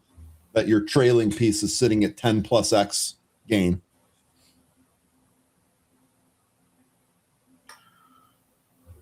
I want to see what the earnings are like. All right, 13. We got less than a minute here. Story trading guys are ready to go. They're even bringing on a guest. You got any closing words for the group here? Yeah, let me just get out of here so we can bring on some real guests here. Real guests, as if you're not one. Folks, another wonderful day trading with y'all and figuring out what's moving these movers and what to trade and talking. So hey, another great day. Let's do it again tomorrow. bring back that capital. Have a great rest of your day, and I'll see you then. Take care. Goodbye. And we'll see what the market gives us tomorrow, 13, after these Mag 7 earnings here today. So it should be a fun one. Thanks. Great stuff here today. Have a good rest of your day. We'll catch you tomorrow. 13's departure leaves room for the story trading folks. Let's go ahead and bring on Ben. Ben, how's it going? Awesome of you What's to up? bring on a guest, dude. Thank you. Sure. I got that Benzinga swag here too. Dude, I love it. Is that purple? No, it's blue. Oh, it's, Bluish. you got the blue one. Okay. It Yeah, looks a little bluish. purple on my camera. They made a blue one. They made a black one. I'm partial to the black one, but it's looking good, my man. Looking good. So what do you got coming up for us here today? Well, obviously, crazy day. FOMC, big cap Yes, sir. earnings. We had 3 top picks today. One of them already hit the target. Generac, we'll talk about that. Excellent. OppFi hanging in there. Generac had great earnings. OppFi had a big acquisition. One of our top picks today. We'll talk about that. And then we have Money Mark Gomes, who's going to give us an update on one of his stocks that's like up, like, I don't know, like hundreds of percent. Is it already? Yeah, it's up like 200% since he's been talking about it. So we're going to get an update on that stock. Okay. Are we getting Rhett or laptop here today? I think so. Are they Okay. not there? Nope. Nobody's Is anyone here. there? No one's there yet. Money Mark is, but he's got his camera off, so I'm not sure if he's ready. Let's see. Money Mark, get your camera on. Let me see what's going on with Rhett and laptop. Maybe they're having. Let me just tag them here. Yep, no problem. Real quick here, S&P futures at the, or excuse me, yeah, S&P futures at the highs. SPY still flirting with going red to green here. We are right on unchanged at the moment. NASDAQ is still holding higher here. Which in is the green. crazy to me. It's absolutely crazy to me with oil. Look at it spiking up again right now. Yep. And this is USO, so it's reflective of WTI. Oh, you don't have your screen shared. Sorry about that. Oh, sorry. There's Rhett mid-drink. That's how we get you, Rhett. We call that a cold open, buddy. All good, Ryan. How's it going? It's going good, dude. Another day, another dollar. Oh, yeah. Yeah. So yeah, it's crazy to me how markets are holding up with oil, especially IWM's much more rate sensitive than QQQ. So I guess if QQQ wants to outperform, okay, but like oil back over the USO is not, it's WTI and Brent crude. They're both over $100 again. It's not, but USO's at all-time highs. It's just crazy to me how it's not taking a bigger hit on IWM on FOMC day. But I don't know. I'm actually shorting IWM right now. Okay, interesting. All right, I'm going to get out of your hair here. Should I add Mark? I still don't see a camera. Let's see. Maybe you can hear him. Let's see what happens here. Yeah, it says my camera's on, and I see it on the screen here. You don't see me? No. You don't hear me? I hear you fine. We hear you. Oh, there you are. It is. There There we it is. can All see right. now. All right. There we go. So All right, they I'll say I get got a face for radio anyways. All right, guys, have a good one. Appreciate All right, it. cool. Hey, Money Mark, welcome to the show. Before we talk about your stocks, let's do a little macro discussion. FOMC day. I know we got the big cap earnings, which you don't concern yourself too much with, but I'm a little bit shocked. What's your take on oil just exploding on FOMC day? I'm shorting IWM as a hedge here. I don't get the strength here. I guess with AI, I get it with the NASDAQ, but I don't know about IWM. What are your thoughts on what's going on here? With Yeah, oil I mean, look, on the FOMC market day? is at a kind of stretched valuation right now, and they talk about S&P earnings estimates have been rising, but if you really look under the covers, there's only a few companies that are really driving that. Think Micron with their earnings estimates absolutely exploding to the upside. That's actually having a meaningful contribution to the S&P as a whole from the earnings growth perspective. And we've come all the way full circle, right? The conflict is not out of the way. We're not resolved. And yet the market has come fully back and hit new all-time highs. So, and the longer the conflict goes on, the greater the risk is that we have a protracted amount of time where gas prices are higher, the marginal consumer is further squeezed. You see what's happened to stocks like Lululemon and Nike over the last year, absolutely demolished, right? It's consumer discretionary getting hit. And if oil prices remain high, then gas prices remain high, and the consumer has less money to spend on discretionary items, and it's got to hit the economy at some point. Now, of course, the offset to that is AI bringing in a lot of efficiency. So, we got that balance. It's a picker's market, right? AI is strong. Consumer discretionary is weak. Game on. Yeah, it's pretty crazy. But I don't know. What are your thoughts? Look at this Intel. I mean, unbelievable. Yeah. You know, it blows my mind away that they're being so aggressive on FOMC day when oil is up. This is one I don't get today. Well, see, here's the thing with Intel is we have a situation with AI where demand is so strong that even their inferior chips are being purchased for AI horsepower. Yeah. Right? That inflection point that we talked about, right? We've been talking about this every week on Mondays. That inflection point that took place a couple months ago with AI agents, right? And Claude just completely blowing the doors off the roof. We got Anthropic going crazy. Their monthly revenue multiplying. We've got we have $1 billion per month company growing over 100%. It's almost unheard of. But what's the constraint? You heard OpenAI yesterday, the news out there, the rumor out there that they're not growing as fast as they need to. Well, that might be a problem related to the constraints of the amount of capacity for AI out there. They're not building data centers fast enough. They don't have enough components. The HBMs aren't coming out in fast enough quantity. So you're seeing the pricing go through the roof for guys like Micron because whatever they produce is getting soaked up by the market. But that's a constraint. You look at IREN, they're constrained. They've only been able to use 4% of their energy assets. So we need anything and anybody that can help with that. And you see Intel, an inferior player when it comes to AI, but at the same time, they can help. If you can help, come on down.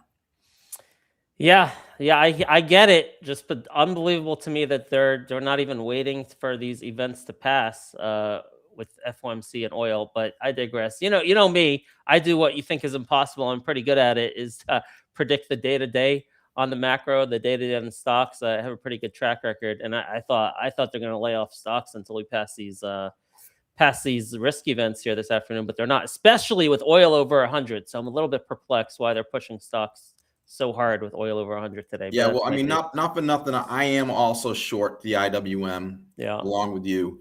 And I added a TZA today. You do it with RWM, I think 1x lever, right? I'm a little more aggressive. I got the 3x TZA today. Whew. But we'll see what happens. Anyway, all right. Let's go to some top picks today. Just real quick, we'll give a little review on our top picks this morning. Generac had earnings and really good earnings. We had some good analysis on it. Gave it a price target of around 250 or so. I sold it 249, so that worked from 240 to 249. Got that trade in there. OppFi, big acquisition. Looks like very significantly accretive to earnings. Usually, you get sell-offs with acquisitions. Not in this case. Didn't quite get to our price target up in the 1050 range today. We'll see if that comes around. And then I brought you on to talk about Watt because we made Watt a top pick today. There was some news yesterday that I don't think the market knows about. But before we get into that, let me just look at this daily chart. Why don't you give us a little bit of history in terms of when you got involved in this stock? Because this has been a ATM for you and for your followers. So let us know when you got in. Are you still in? And then we'll get into the updates on Watt. Yeah, so I started talking about this sector when the stock was around $7 a share. Wow. Started talking about the stock itself when it was probably around 10, made it an official pick around 13. And almost 3x. Yeah, in a short period of time. And here's why. Watt has predominantly been seen historically as just a trash, a POS company, diluting shareholders, just constantly raising money to keep their nose above water, right? And if you remember, about 10 years ago, the story with Watt was they were going to produce these boxes that would be like Wi-Fi in your home, right? Except instead of sending data over the air, it sends energy over the air, and you'd be able to charge your iPhones without plugging it into anything, put it on a mat, nothing. The energy being sent through the air by these Watt boxes would charge your iPhone. Now that made the stock was super hot, but one problem: the FCC was never going to approve a box that would send that much energy over the air because that energy goes through you and me. So fast forward to today, what the FCC did do is they approved Watt's technology for 2 watts. Not enough to charge an iPhone, but more than enough to charge these little sensors. Think RFID, think Internet of Things, that can be placed on, think any product in the supply chain. So Walmart's a perfect example, major customer of WATT. They want to have complete visibility of their supply chain from the moment that a head of lettuce is picked somewhere in Colombia to your doorstep, right? And they can't do that unless they have some kind of sensor keeping an eye on it. Now, there's two reasons they want to keep an eye on that lettuce from point A to point B. One is obviously so they can have inventory perfect. You don't want too much lettuce showing up at the supermarket, or some of it will go bad. You don't want too little, because then customers will be pissed off they don't get to go home with lettuce. The other reason is if the lettuce on a truck reaches, say, 70 degrees, it'll spoil faster. It could be spoiled by the time it gets to the store. So what these sensors can do is monitor temperature, humidity, location, so that Walmart's systems can make sure that everything's going smoothly from point A to point B. Now, why is that important now versus the last 20 years? And not for nothing, but in 1998, I was helping Walmart as part of AMR Research, which got acquired by Gartner Group, ticker symbol IT. And they wanted this technology. There was two problems with it, though. One, the RFID tags cost multiple dollars per tag.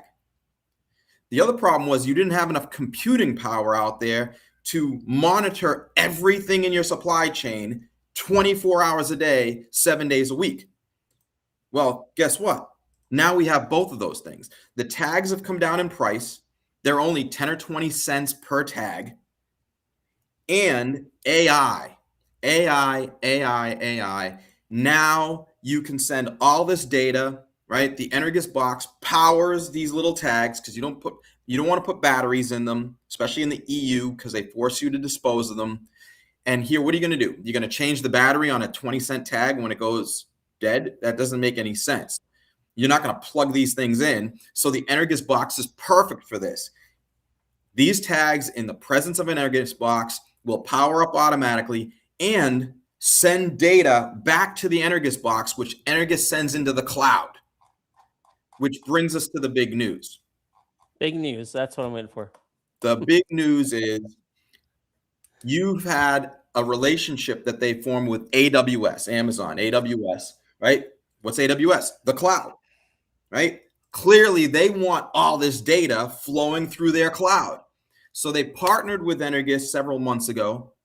And then a couple months ago, they upgraded Energus to an ISV Accelerate partner. And what that gives you, it's a rare partnership.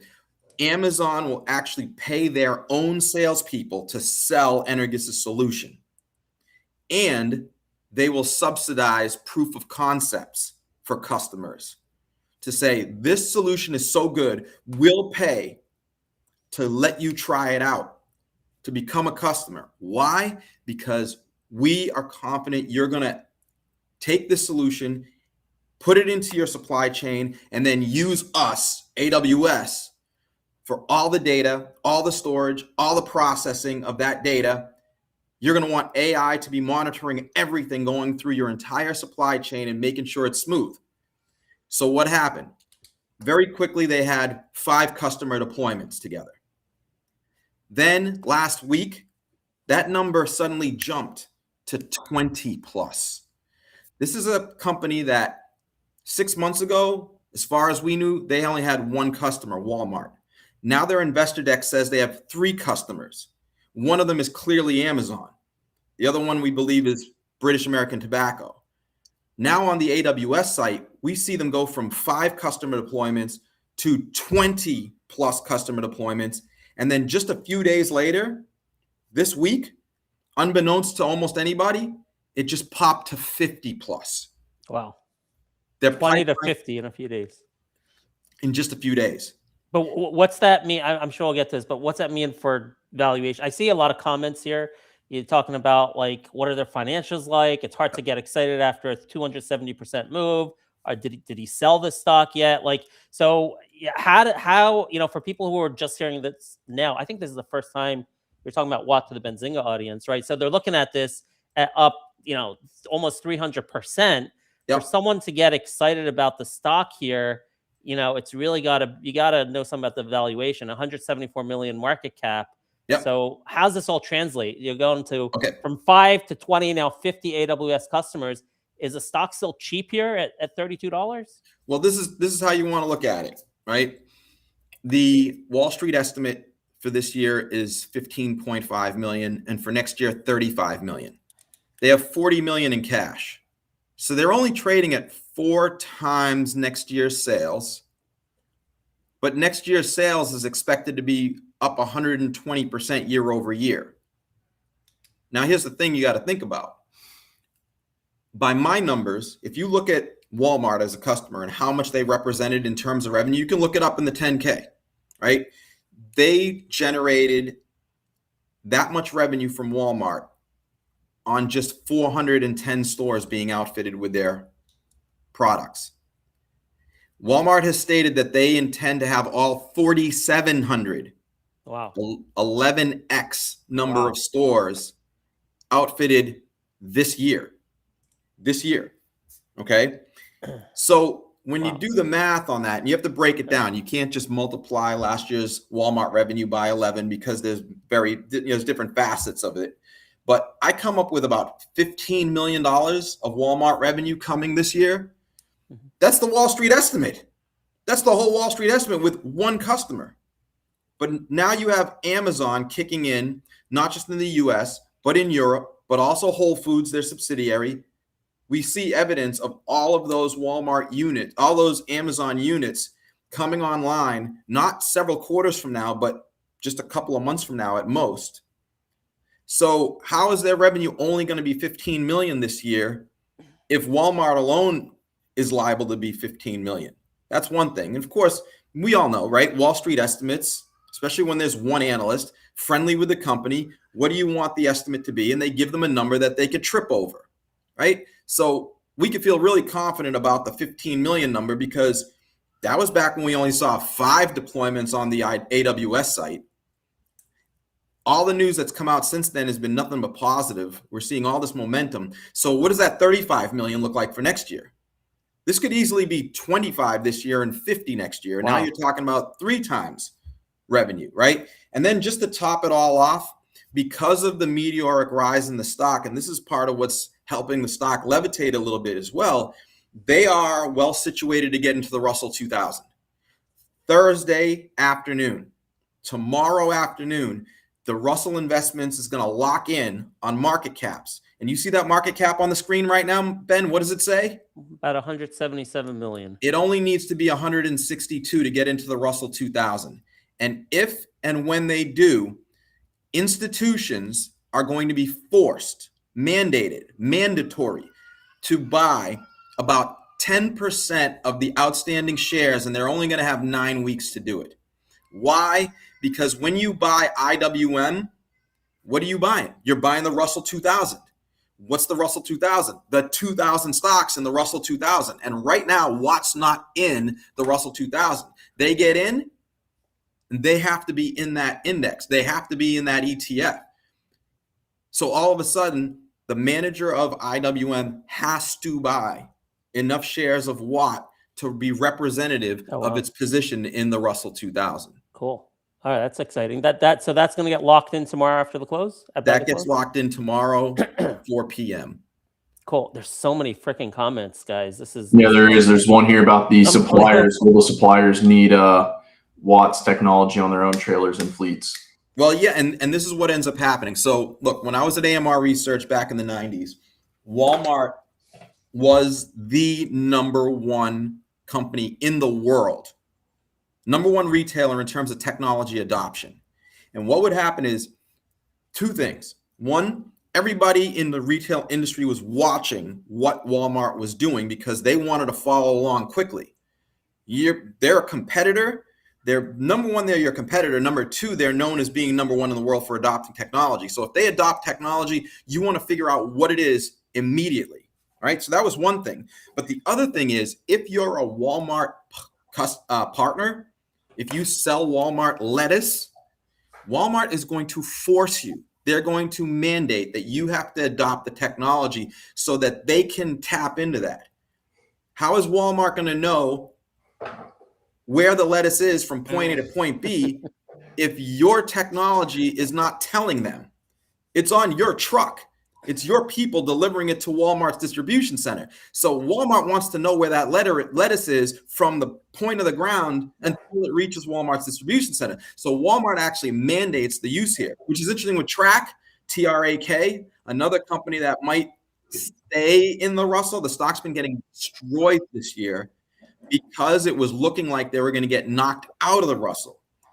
But all of a sudden, if you look at their latest earnings release, go look at their latest earnings transcript, not the release transcript. In the transcript, the CEO says, because of the government mandates, that, by the way, we didn't talk about that. There are government mandates for all this. Wow.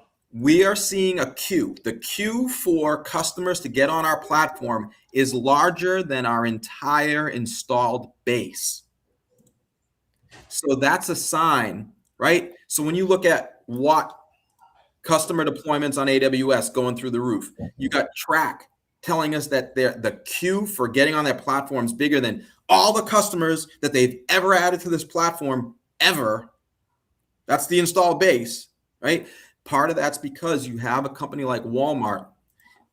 When you do business with Track will let Walmart use their system for free, knowing that they're going to mandate all of their partners to come onto the system, and Track makes their money by charging Walmart's partners.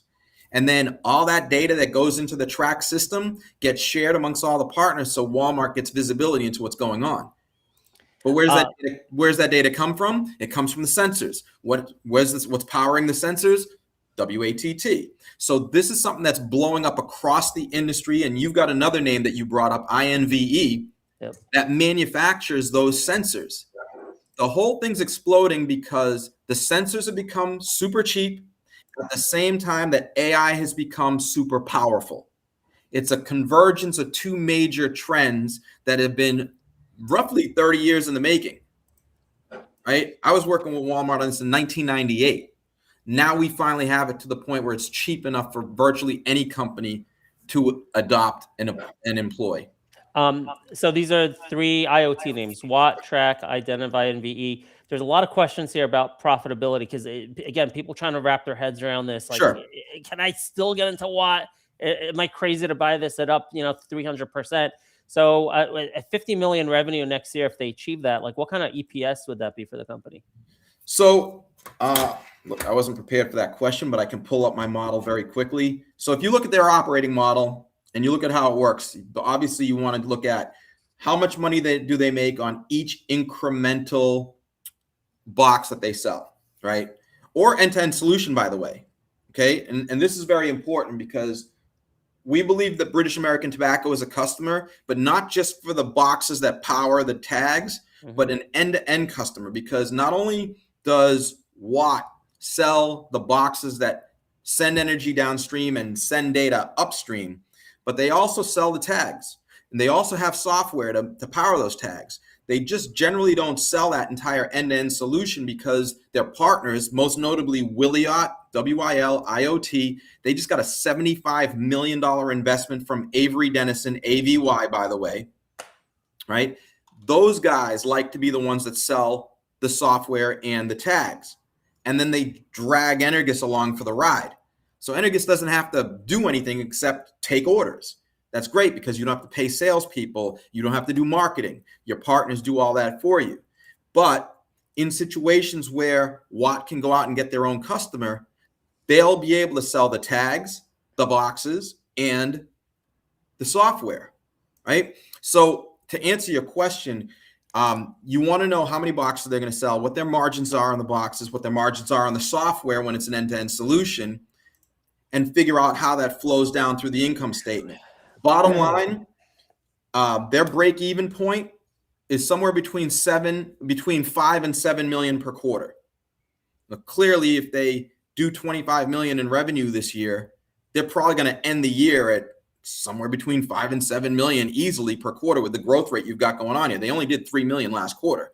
That number is only going to grow right? But to start with 3 to get to 25 for the year, you probably have to end the year 7+. So you're profitable by the end of the year. And if I plug in $50 million into my model, which I'm doing right now, I come up with $1.76 of EPS. Wow. $1.76 EPS. And that's next year, conceivably. Okay. Right. How you feel about that is up to you. Now, and Yep. now keep in mind, you want to look at the enterprise value because they've got $7 in cash. Right. So the EV is really only $25. Right. Okay, cool. All right. So that's what there's a bunch of questions here. Yeah, I can already see from the comments here and also from the price action, there's a little more interest in track. And I think that's because, people, this is new to people, right? A lot of people looking at this new, they're looking at the daily chart and like, I can't buy Watt when it's up like this. They look at track and like, oh, this looks like something that's bouncing back. So I can already see what you guys are all thinking. But I just want to address, there's a question here. Someone said, okay, so then I should buy Watt after they get into the Russell, was what someone was asking. And I don't think it works that way. And there's a very interesting conversation that leads into why track actually might be a really compelling, exciting buy at $8.95. So why don't you talk a little bit about how that works and how it's front run these expectations? Yeah, it's really quick story actually. So when you get into the Russell or get knocked out of the Russell, IWM has to own your stock or sell your stock, right? But they don't do it all at once, right? Clearly, if Watt qualifies Thursday afternoon, that's just the beginning. The actual switchover, right? If they get selected to go into the Russell, they will get into the Russell on June 30th after the market closes. And until June 30th, IWM cannot own that stock because it's not in the Russell yet. And on July 1st, they have to own the stock because it's in the Russell. So how are they going to buy 10% of the company's shares outstanding overnight? They don't. They hire a company like Morgan Stanley to accumulate the shares for them from the time that they believe the stock is getting in until the time that they actually get in. They slowly buy. It's like a VWAP, if you know what a VWAP is. If you don't, look it up. It's like a long-term VWAP. So you have buying pressure on the stock for the several weeks leading up to the Russell going down. Truth be told, a lot of people think that they want to own the stock on June 30th. That's not how it works. And in fact, a lot of times you could actually lose money because everybody thinks they're getting in on June 30th and everybody's going to need to buy it on June 30th. And then when they don't and the stock doesn't move on July 1st, everybody goes and sells their stock. So it's kind of funny how that works.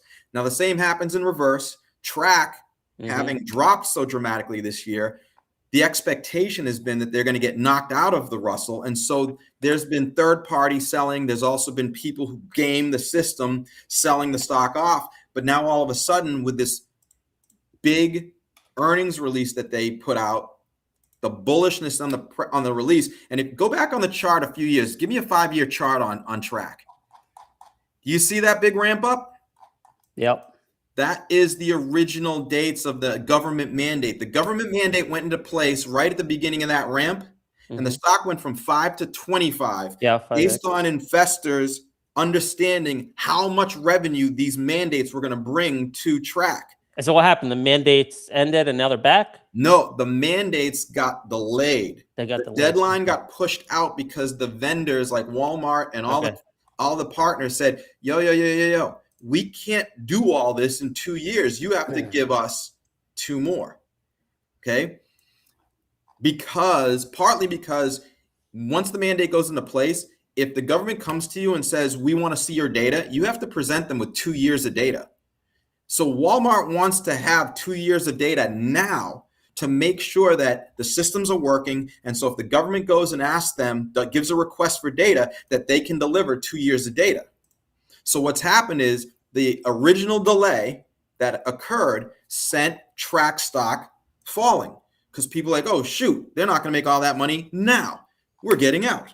Well, guess what? Now, with the latest earnings release, the latest transcript, they said, boom, The mandates are finally having an impact on our pipeline, and we have a queue that's bigger than our entire installed base. So what happens? Track stock goes up.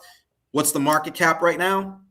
167 million. 162 as of right now keeps them in the Russell, and all those people that have been shorting the stock have to cover. Let's check the short interest here. Short, we got 1.5 million short versus free float of 12 million. So that's over 10%. Same with Watt. Yeah. So this is interesting with track. And look, everyone makes their own decisions. I'm just learning the track story here for the first time. Yep. This is potentially a more explosive situation than Watt for just the very immediate future, because we're talking about a deadline of tomorrow. If they meet the cutoff to get in by tomorrow, there could be an explosive kind of reversal of this trade that was going on. Am I right about this? Yeah, so it's really interesting because you have to think about between Watt and track, right? You have to think how many of the track shares are short in anticipation of them getting kicked out of the Russell and then disappointed that they didn't get kicked out, versus how many shares of Watt need to be purchased if they get in the Russell. Right. And what happens if you look at a company like look at so INFU. like the track, you got to cover the short and then buy on top of that. No. They're already in the Russell. They're already in. Sorry, they're already covering in the short versus. Okay, sorry. Exactly. So it's not a double barrel shotgun. But if you look at INFU, if you look at INFU, there's a company that it's been known, back that up to like January. It's been known for months that they're getting into the Russell. How do we know? What's the market cap? 200 million. This stock's not going to drop to 150 tomorrow.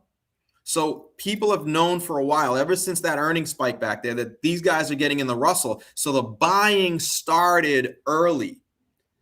People said they're getting in. We're going to start buying now. Morgan Stanley is buying now on behalf of iShares, IWM, because they don't want to have to buy all those shares in a short, compressed period of time. The difference with Watt is that nobody was thinking they were going to get in until last week, when the AWS news broke, when the press release came out. Look at the last two press releases of the company, highly bullish. They put out they're going to do their first earnings call in a long time. Oh wow! Obviously, not to give us bad news. I get it. And the last press release before that, it could have been 4 different bullish press releases, all compressed into one, talking about the expansion of their pipeline, the expansion of their contract manufacturing capabilities to keep up with demand, and the hiring of a new VP of engineering to help re-engineer the product and lower the cost so they can increase their margins. If that's successful, then I might have to change my model, and $50 million might deliver more than $1.76 of EPS. Oh, that's going to be exciting. So yeah, we're going to do that earnings report. They just press released this morning. By the way, very kind of bullish press release for just getting a earnings date. There's some very positive qualitative commentary in there. I don't know if it's going to pop up here on the Webull, but what is that? May 13th? Yeah. May 13th. You can take a look at that press release.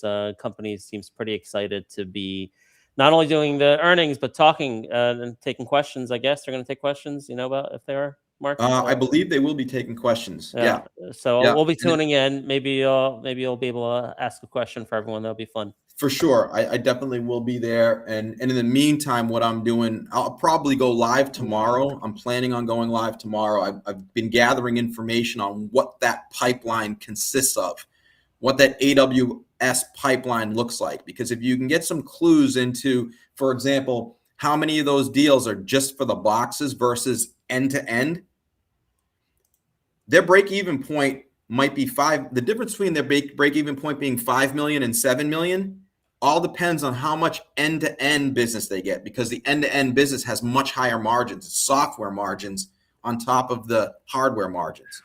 So they get like 80% gross margins on the end-to-end business, closer to 50% on just the boxes. So I'll have that information. I've been talking to contacts and getting insight into what's going on there. I'll have that information no later than tomorrow. We'll do a special live tomorrow afternoon to talk about that and usher in whether or not they get into the Russell. I'll probably try to have some information for track as well. Yeah, and you can follow Mark on his YouTube there. I guess it's just search Money Mark. It comes right up on YouTube. Money Mark Stocks. Money Mark Stocks. I'll leave you with this. Just fascinating price action. Intel up 10% for the day, while IWM is finally turning over, down 0.5% ahead of FOMC, with oil continuing to surge. This is a crazy market. But by the way, the IWM going down is good news for anybody that's trying to stay in the Russell, because with track up, right, the IWM going down lowers the threshold to stay in. So as of this morning, the threshold was 162 million. As IWM drops, as the Russell drops, the threshold to stay in also drops. So the threshold to stay in might only be 160 million now. If they stay in, last question for you. Are you able to estimate like how many shares are left for the shorts to cover, you think, on track? And it's a hard thing to do, but have you tried to do that? Impossible. Yeah, okay. I could tell you that with the Watt, that there's a lot of shares to buy because nobody was expecting them to get in. But with track being expected to get kicked out, there definitely was some shorting and selling going on. We just don't know how much at this point. It's impossible to tell. All right, Money Mark, it's been a pleasure speaking to you. Give him a follow there on YouTube at Money Mark Stocks, and you're also on X. You can find him over there. Really informative stuff. He's made a lot of money for me and our community at Story Trading with Watt, just this one pick. All right, so he's got a lot more for you on his YouTube. Thanks, Money Mark. Speak yes, to you sir. later. Anytime. Take care. All right. Appreciate it. Have a good one. Yes, sir, Rick. All right, who's on this? There we go. All right, so that was crazy stuff. Big money maker. Watt has been just unbelievable, and I'm still in this. I'm still in this name in my retirement account. I'm up a couple 100%. I have shaved off here and there a little bit, but I'm thinking there is more of a move to come here with all the catalysts just out literally in the last 24 hours, 36 hours on Watt.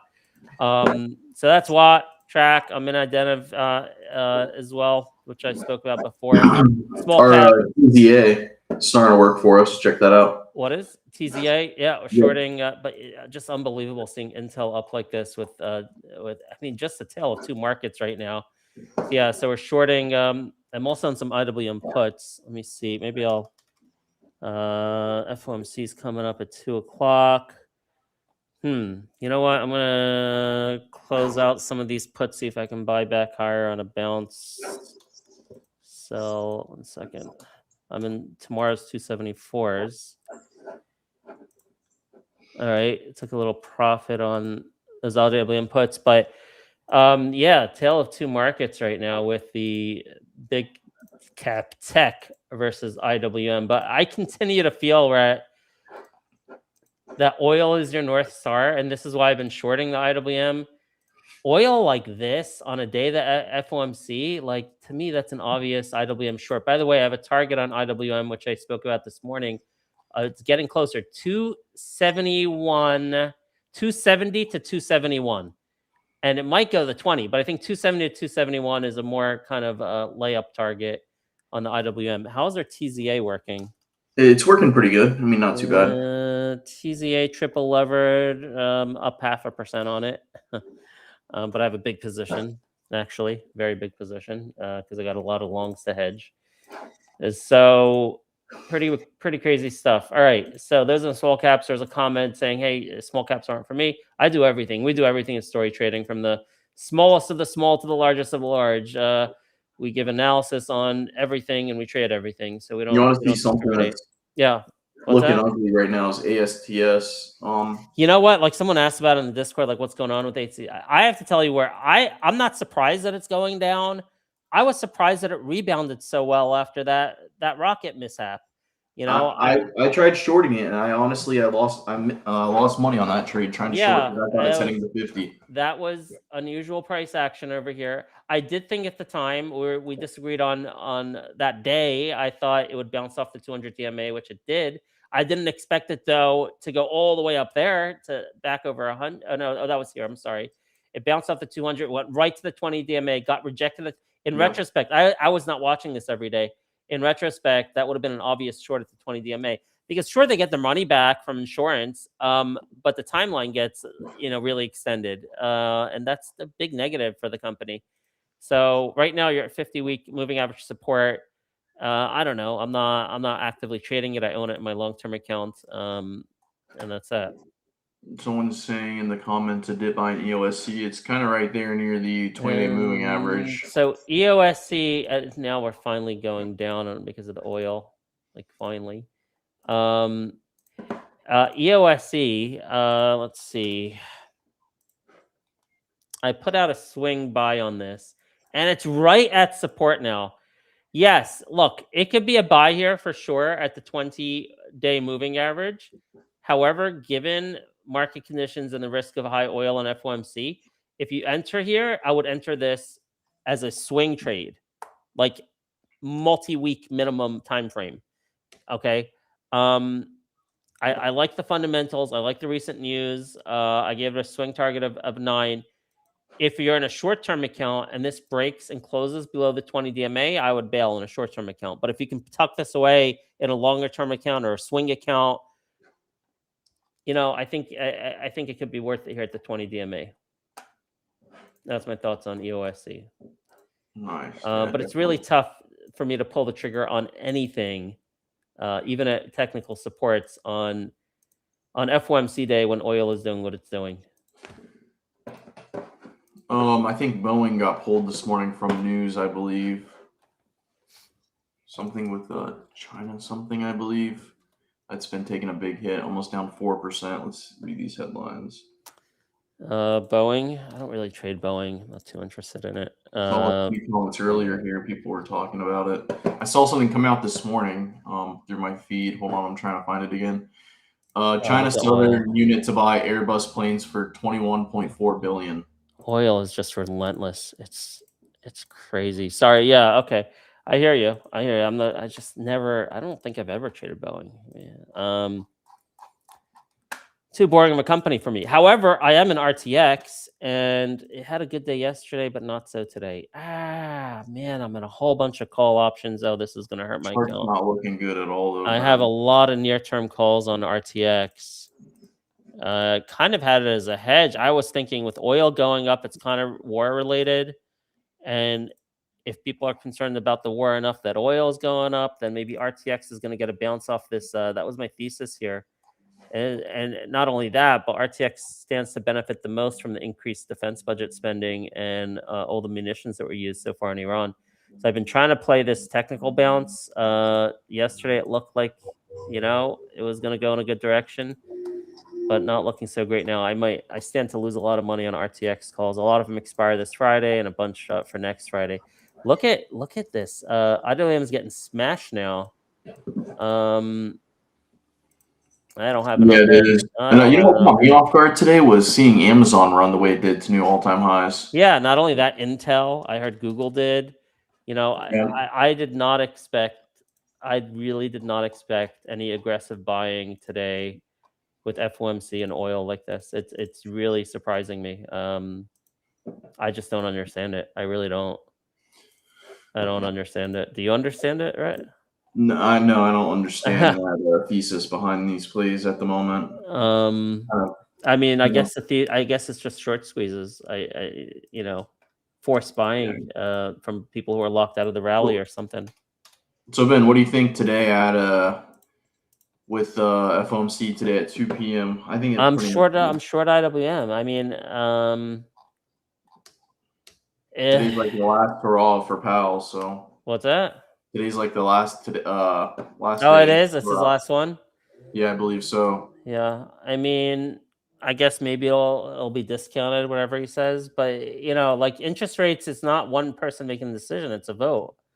Yep. So even with Warsh coming on, sure, it'll have some pull and influence, but with oil doing what it's doing, I just don't see that as a good thing. I think if we look at the daily chart on IWM, like I think this is such a slam dunk for another $1 to $2 minimum, and we'll see what happens after that. But no, they cannot. No way they can raise rates. Someone's saying.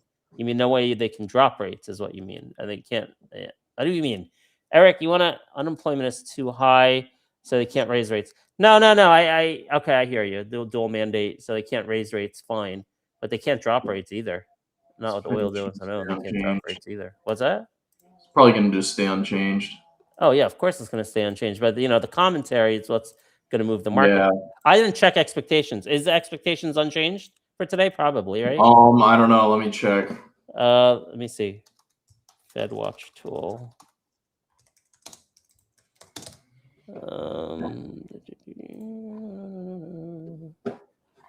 100% chance of something 350 to 375. Is that no change? Does that mean no change? I assume that means no change. I don't know. It's got to be Unchanged. That's unchanged. Okay, so yeah, they're obviously not gonna make any changes today. The market moves on the commentary. The question is, hawkishness or dovishness, but you're right, they're going to discount what he says because it's his last meeting. And maybe that's the thesis today. Maybe the thesis is today, we're going to catch people off guard. People think that it's a risk-off day because they're worried about the Fed, but we're just going to ignore what he says because worse is coming. So let's just pump the stocks these today. oil prices, you can't Exactly. just ignore. The oil prices are crazy. I mean, this is up almost 6%. USO's almost up 6% today, guys. I mean, I know. I'm sure. I'm when you sure. have elevated prices for pretty long, it does not do well with the economy, especially when it comes to oil. Yeah, I agree with that. Ooh, Generac having a nice little curl to it on the 5-minute. Look at this. Yeah, thing. I mean, I got back in at 249. I didn't alert it because just a small scalp here. So in fact, I might just scalp out of it. Just a couple hundred shares at 249. Watch list now. It looks like Hood may have bottomed maybe for the day, trying to curl up as well. Yeah, well, that was a disaster. 14%. That was a big disaster, Hood. Oh wow, MXL laptop travels pick. Look at that, still running, almost 64. 63.19 is the new high at the moment. Oh my gosh, he forgot to alert it this morning. Holy crap. That's great. I was waiting for a bounce back. I just didn't pull the trigger. Let's see what else. Other than that, it's not much. It's just pretty much like a little bit of chop here and there. 10% on Intel. Can I believe this 10% Intel move? No. I have it in my retirement account, but I've been selling on the way up, and I don't think I have a ton left. I mean, should I sell the rest of Intel here? I'm up on it a lot. Holy crap. Look at this. This is just insane. These overbought RSIs on the daily, on the weekly too. You know what? I might have to sell more Intel here. Let me see how much I have left. Obviously, I wish I had a lot more than I did. Let's see. Intel. He said it's heading to 72. That's his target, MXL. Oh, well. Oh, I'm not going to chase it now. All right, I'm selling a little more Intel here, up 117% in my long-term account. Let me see. You think this move is over with Intel? Probably not, but you can't catch the top. And it's not only about catching a top. Like I want some capital, to buy something else at a lower price. Makes so sense. I'm up a lot on it. So I've been trimming on the way up. But I probably sold at this point, I probably sold 70% of the Intel, which would have made a lot more if I kept 100% till now. But it's just part of my risk management process here to sell on the way up. OppFi is disappointed here today. One of our top picks. I'm down on it now. I got rejected perfectly. I really am not a big. I don't know if I want to average down. Let me see my position sizes. On a day like today, I don't really feel like averaging down. I have a 5% position on it from 948, so it's not hurting too bad. PBI, yeah, we haven't talked about that one in a while. Yeah, they had news. It was in my morning notes this morning. They had news yesterday. This used to be a big position. I know it used to be a core position in my retirement account, but I sold it some time ago to get into more exciting AI and tech stocks. So I guess I should have kept some. I should. Yeah. It's always good to have some boring, undervalued value names there. So yeah, they just keep executing, especially in terms of cost cutting and profitability and buybacks. I mean, and dividends. I mean, crazy deleveraging story at PBI, and we're on it early, made some money, and but unfortunately have not been in it for this latest run. RSI is getting a little overbought in this name, though, especially looking at the weekly. Well, BBBY, not BBY, Bloom Energy popping again off support. Really? Yeah, every dip has been a buying opportunity in Bloom Energy today. Yeah, look at that, just riding up, bouncing off the 50. Yeah. By the way, I did sell all my hood for a loss, even in the long-term account. Look at that, Bloom Energy right now. Jeez Louise. I didn't know. Someone said Bloom Energy is the largest. It's the largest largest contribution to IWM. What is this? You guys don't talk about this name anymore. Old Techman, Hot Dell. Yeah. Oh, okay. Dell, Cisco, Intel. Yeah. MXL, my squeeze baby. Oh, laptops here headed to 72. Sorry, travel makes it difficult. Yeah, wow, he stayed in it. I did not stay in it. I had a scalp last week. But look at oil still heading relentlessly, hitting, like, printing new highs constantly. That's crazy. And you know what? Like, I think I'm going to buy back some IWM puts on this pop. Oh my God, this is insane. It's moving. This is just crazy. How's KRE doing over here? Down 1%. Wow, look at this Bloom Energy. Jeez Louise. Yeah, that's Generac. Nice, huh? See what other people are saying. Chat.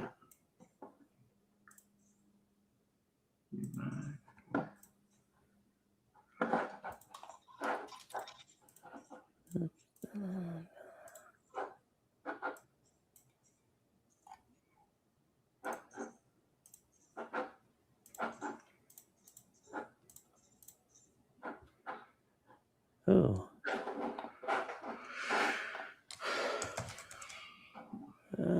Maxwell was continuing to run. Tell you what, man, if that kid, there's like this kid, he put his, like, he got inheritance of, like, I think it was like 300,000 or 700,000. He dumped it into Intel at like 30 or 40 bucks, and then it crashed. Man, if this kid held that, that's crazy. Sorry, I was just reviewing some error on my account here. Sorry, what were you saying? Like back in, I think it was like in 24 or something, some kid bought 2024. Some kid had an inheritance of like 700,000 or 300,000 or whatever it was. I think it was 700,000, and he bought it. He put all his money into Intel, saying this is going to be your next big AI play. But it reversed to like 17 from 40. But I wonder if he held till now to 93. That'd be a crazy story, holding through that volatility. The downturn. Yeah, I got in with pretty good size when Trump got involved with Intel, and I held the entire time. But I've just been selling on the way up, sell, and yeah, my position used to be much larger. But whatever, I made good money on it. When are you gonna look to scalp out of Intel? I mean, Generac. I did already. Yeah. I mean, it was just like a couple hundred shares this time.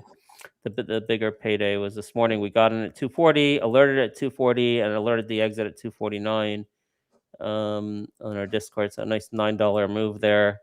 We were looking at common options during our live stream, and I flagged the 240 this week at $6, and then they went on to almost triple. I didn't take it. You didn't take it, but we were on live stream together looking at the options. They would have tripled.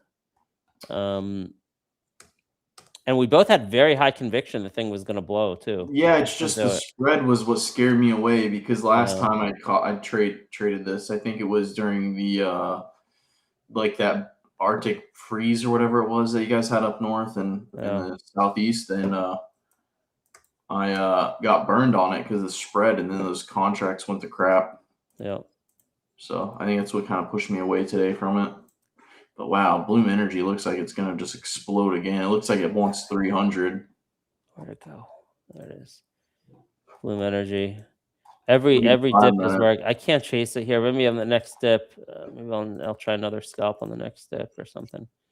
But it's getting close to 2 p.m. and getting a little scary to take scalps Yeah, ahead we of have 2 6 p.m. minutes left on for Benzinga.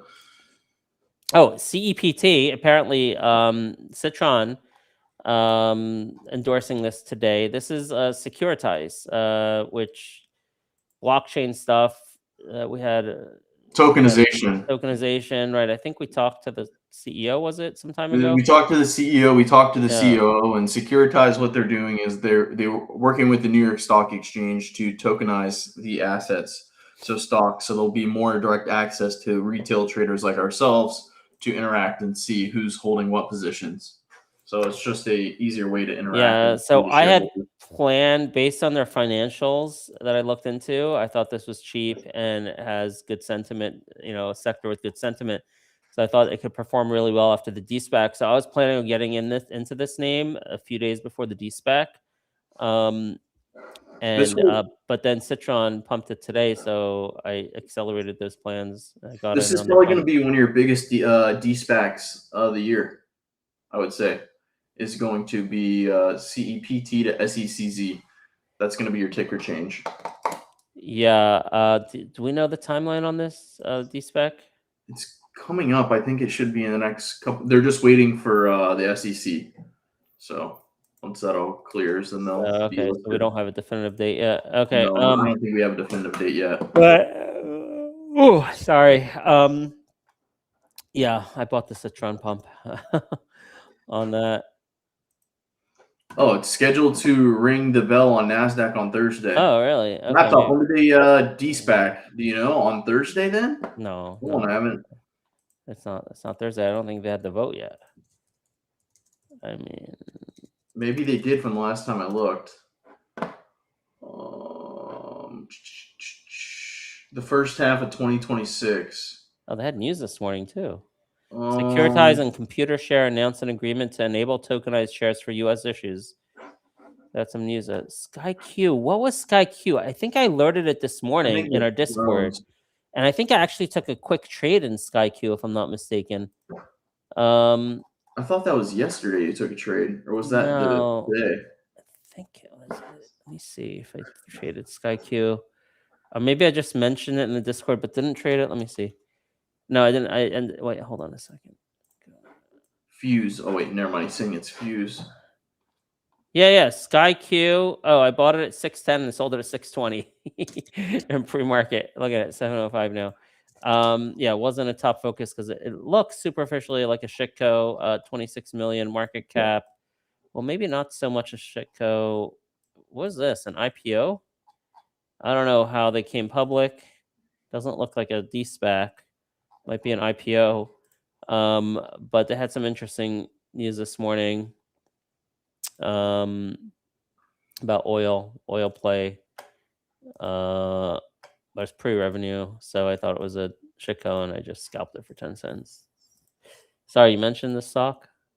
No, I'm on the New York Stock Exchange's website to see when they're ringing the bell, opening and closing. Oh shit! I didn't rebuy those IWM. I don't see that laptop. Look at that. IWM looks terrible, guys. Rightfully so. Should have shorted more there on that pop. Oh well. BE didn't you know it's the biggest holding in IWM? It's so diversified, it doesn't matter. That's what Jay Rice is saying about BE. No, I did not know. That's it's so diverse it doesn't matter. What? I don't get it. What I don't know what the point is making. If it's the biggest holding, it does matter. If it's so diverse, it doesn't matter. So obviously, I guess the point is if BE wasn't up so much, IWM would be down much more, but it still looks terrible. IWM looks terrible now, and it just is not a good place to be with oil and FOMC coming up, in my opinion.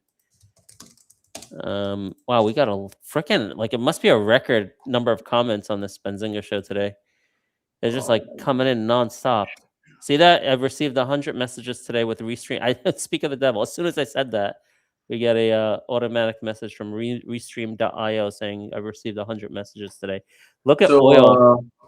Holy crap! So oil. Ben, yeah, it's actually Nuts. pretty small. So this move in BEs doesn't really matter to IWM in affecting it. It's 0.1 and 0.1 to 0.2%. And that's the largest, 0.1 to That's the 0.2? largest. Oh, wow. Let's see. All 2,000 stocks, I guess. Oh. So yeah, that's not going to make a huge impact. Oh. But it's 11:29. Any closing thoughts here, Ben? We have less than 1 minute left. Yeah, it's Bloom Energy around 1%. Closing thoughts. I don't know. Look, I've had a little trouble trading recently. Got into probably my first real challenging period over last week because I got Hood wrong and I got Bed Bath and Beyond wrong. But I don't know. There's something that I don't like in terms of price action everywhere. Like, there's like Intel squeeze and what we saw with Car. Okay, these like crazy movements, to me, it could be a real big warning sign. It's very unsettling. Look at Car. I mean, the whole entire market right now is just pumps, momentum. It's just like sheep in the crowd, like following FOMO. Like that's the entire market right now. And it personally doesn't play to my strengths. And, the way I trade usually works in almost all market environments. I don't do well in this market environment because it's just, like I said, it's all about like following some influencer or following some FOMO or just like everything's getting like completely crazy overbought. It's just, it's insane. And I don't know. I don't expect that to last. This might be a sign of maybe an overblown top coming soon. So be careful. In a long-term account, a retirement account, stay invested. Stay in your big cap, stay in SPY or QQQ or however you play your long-term retirement names.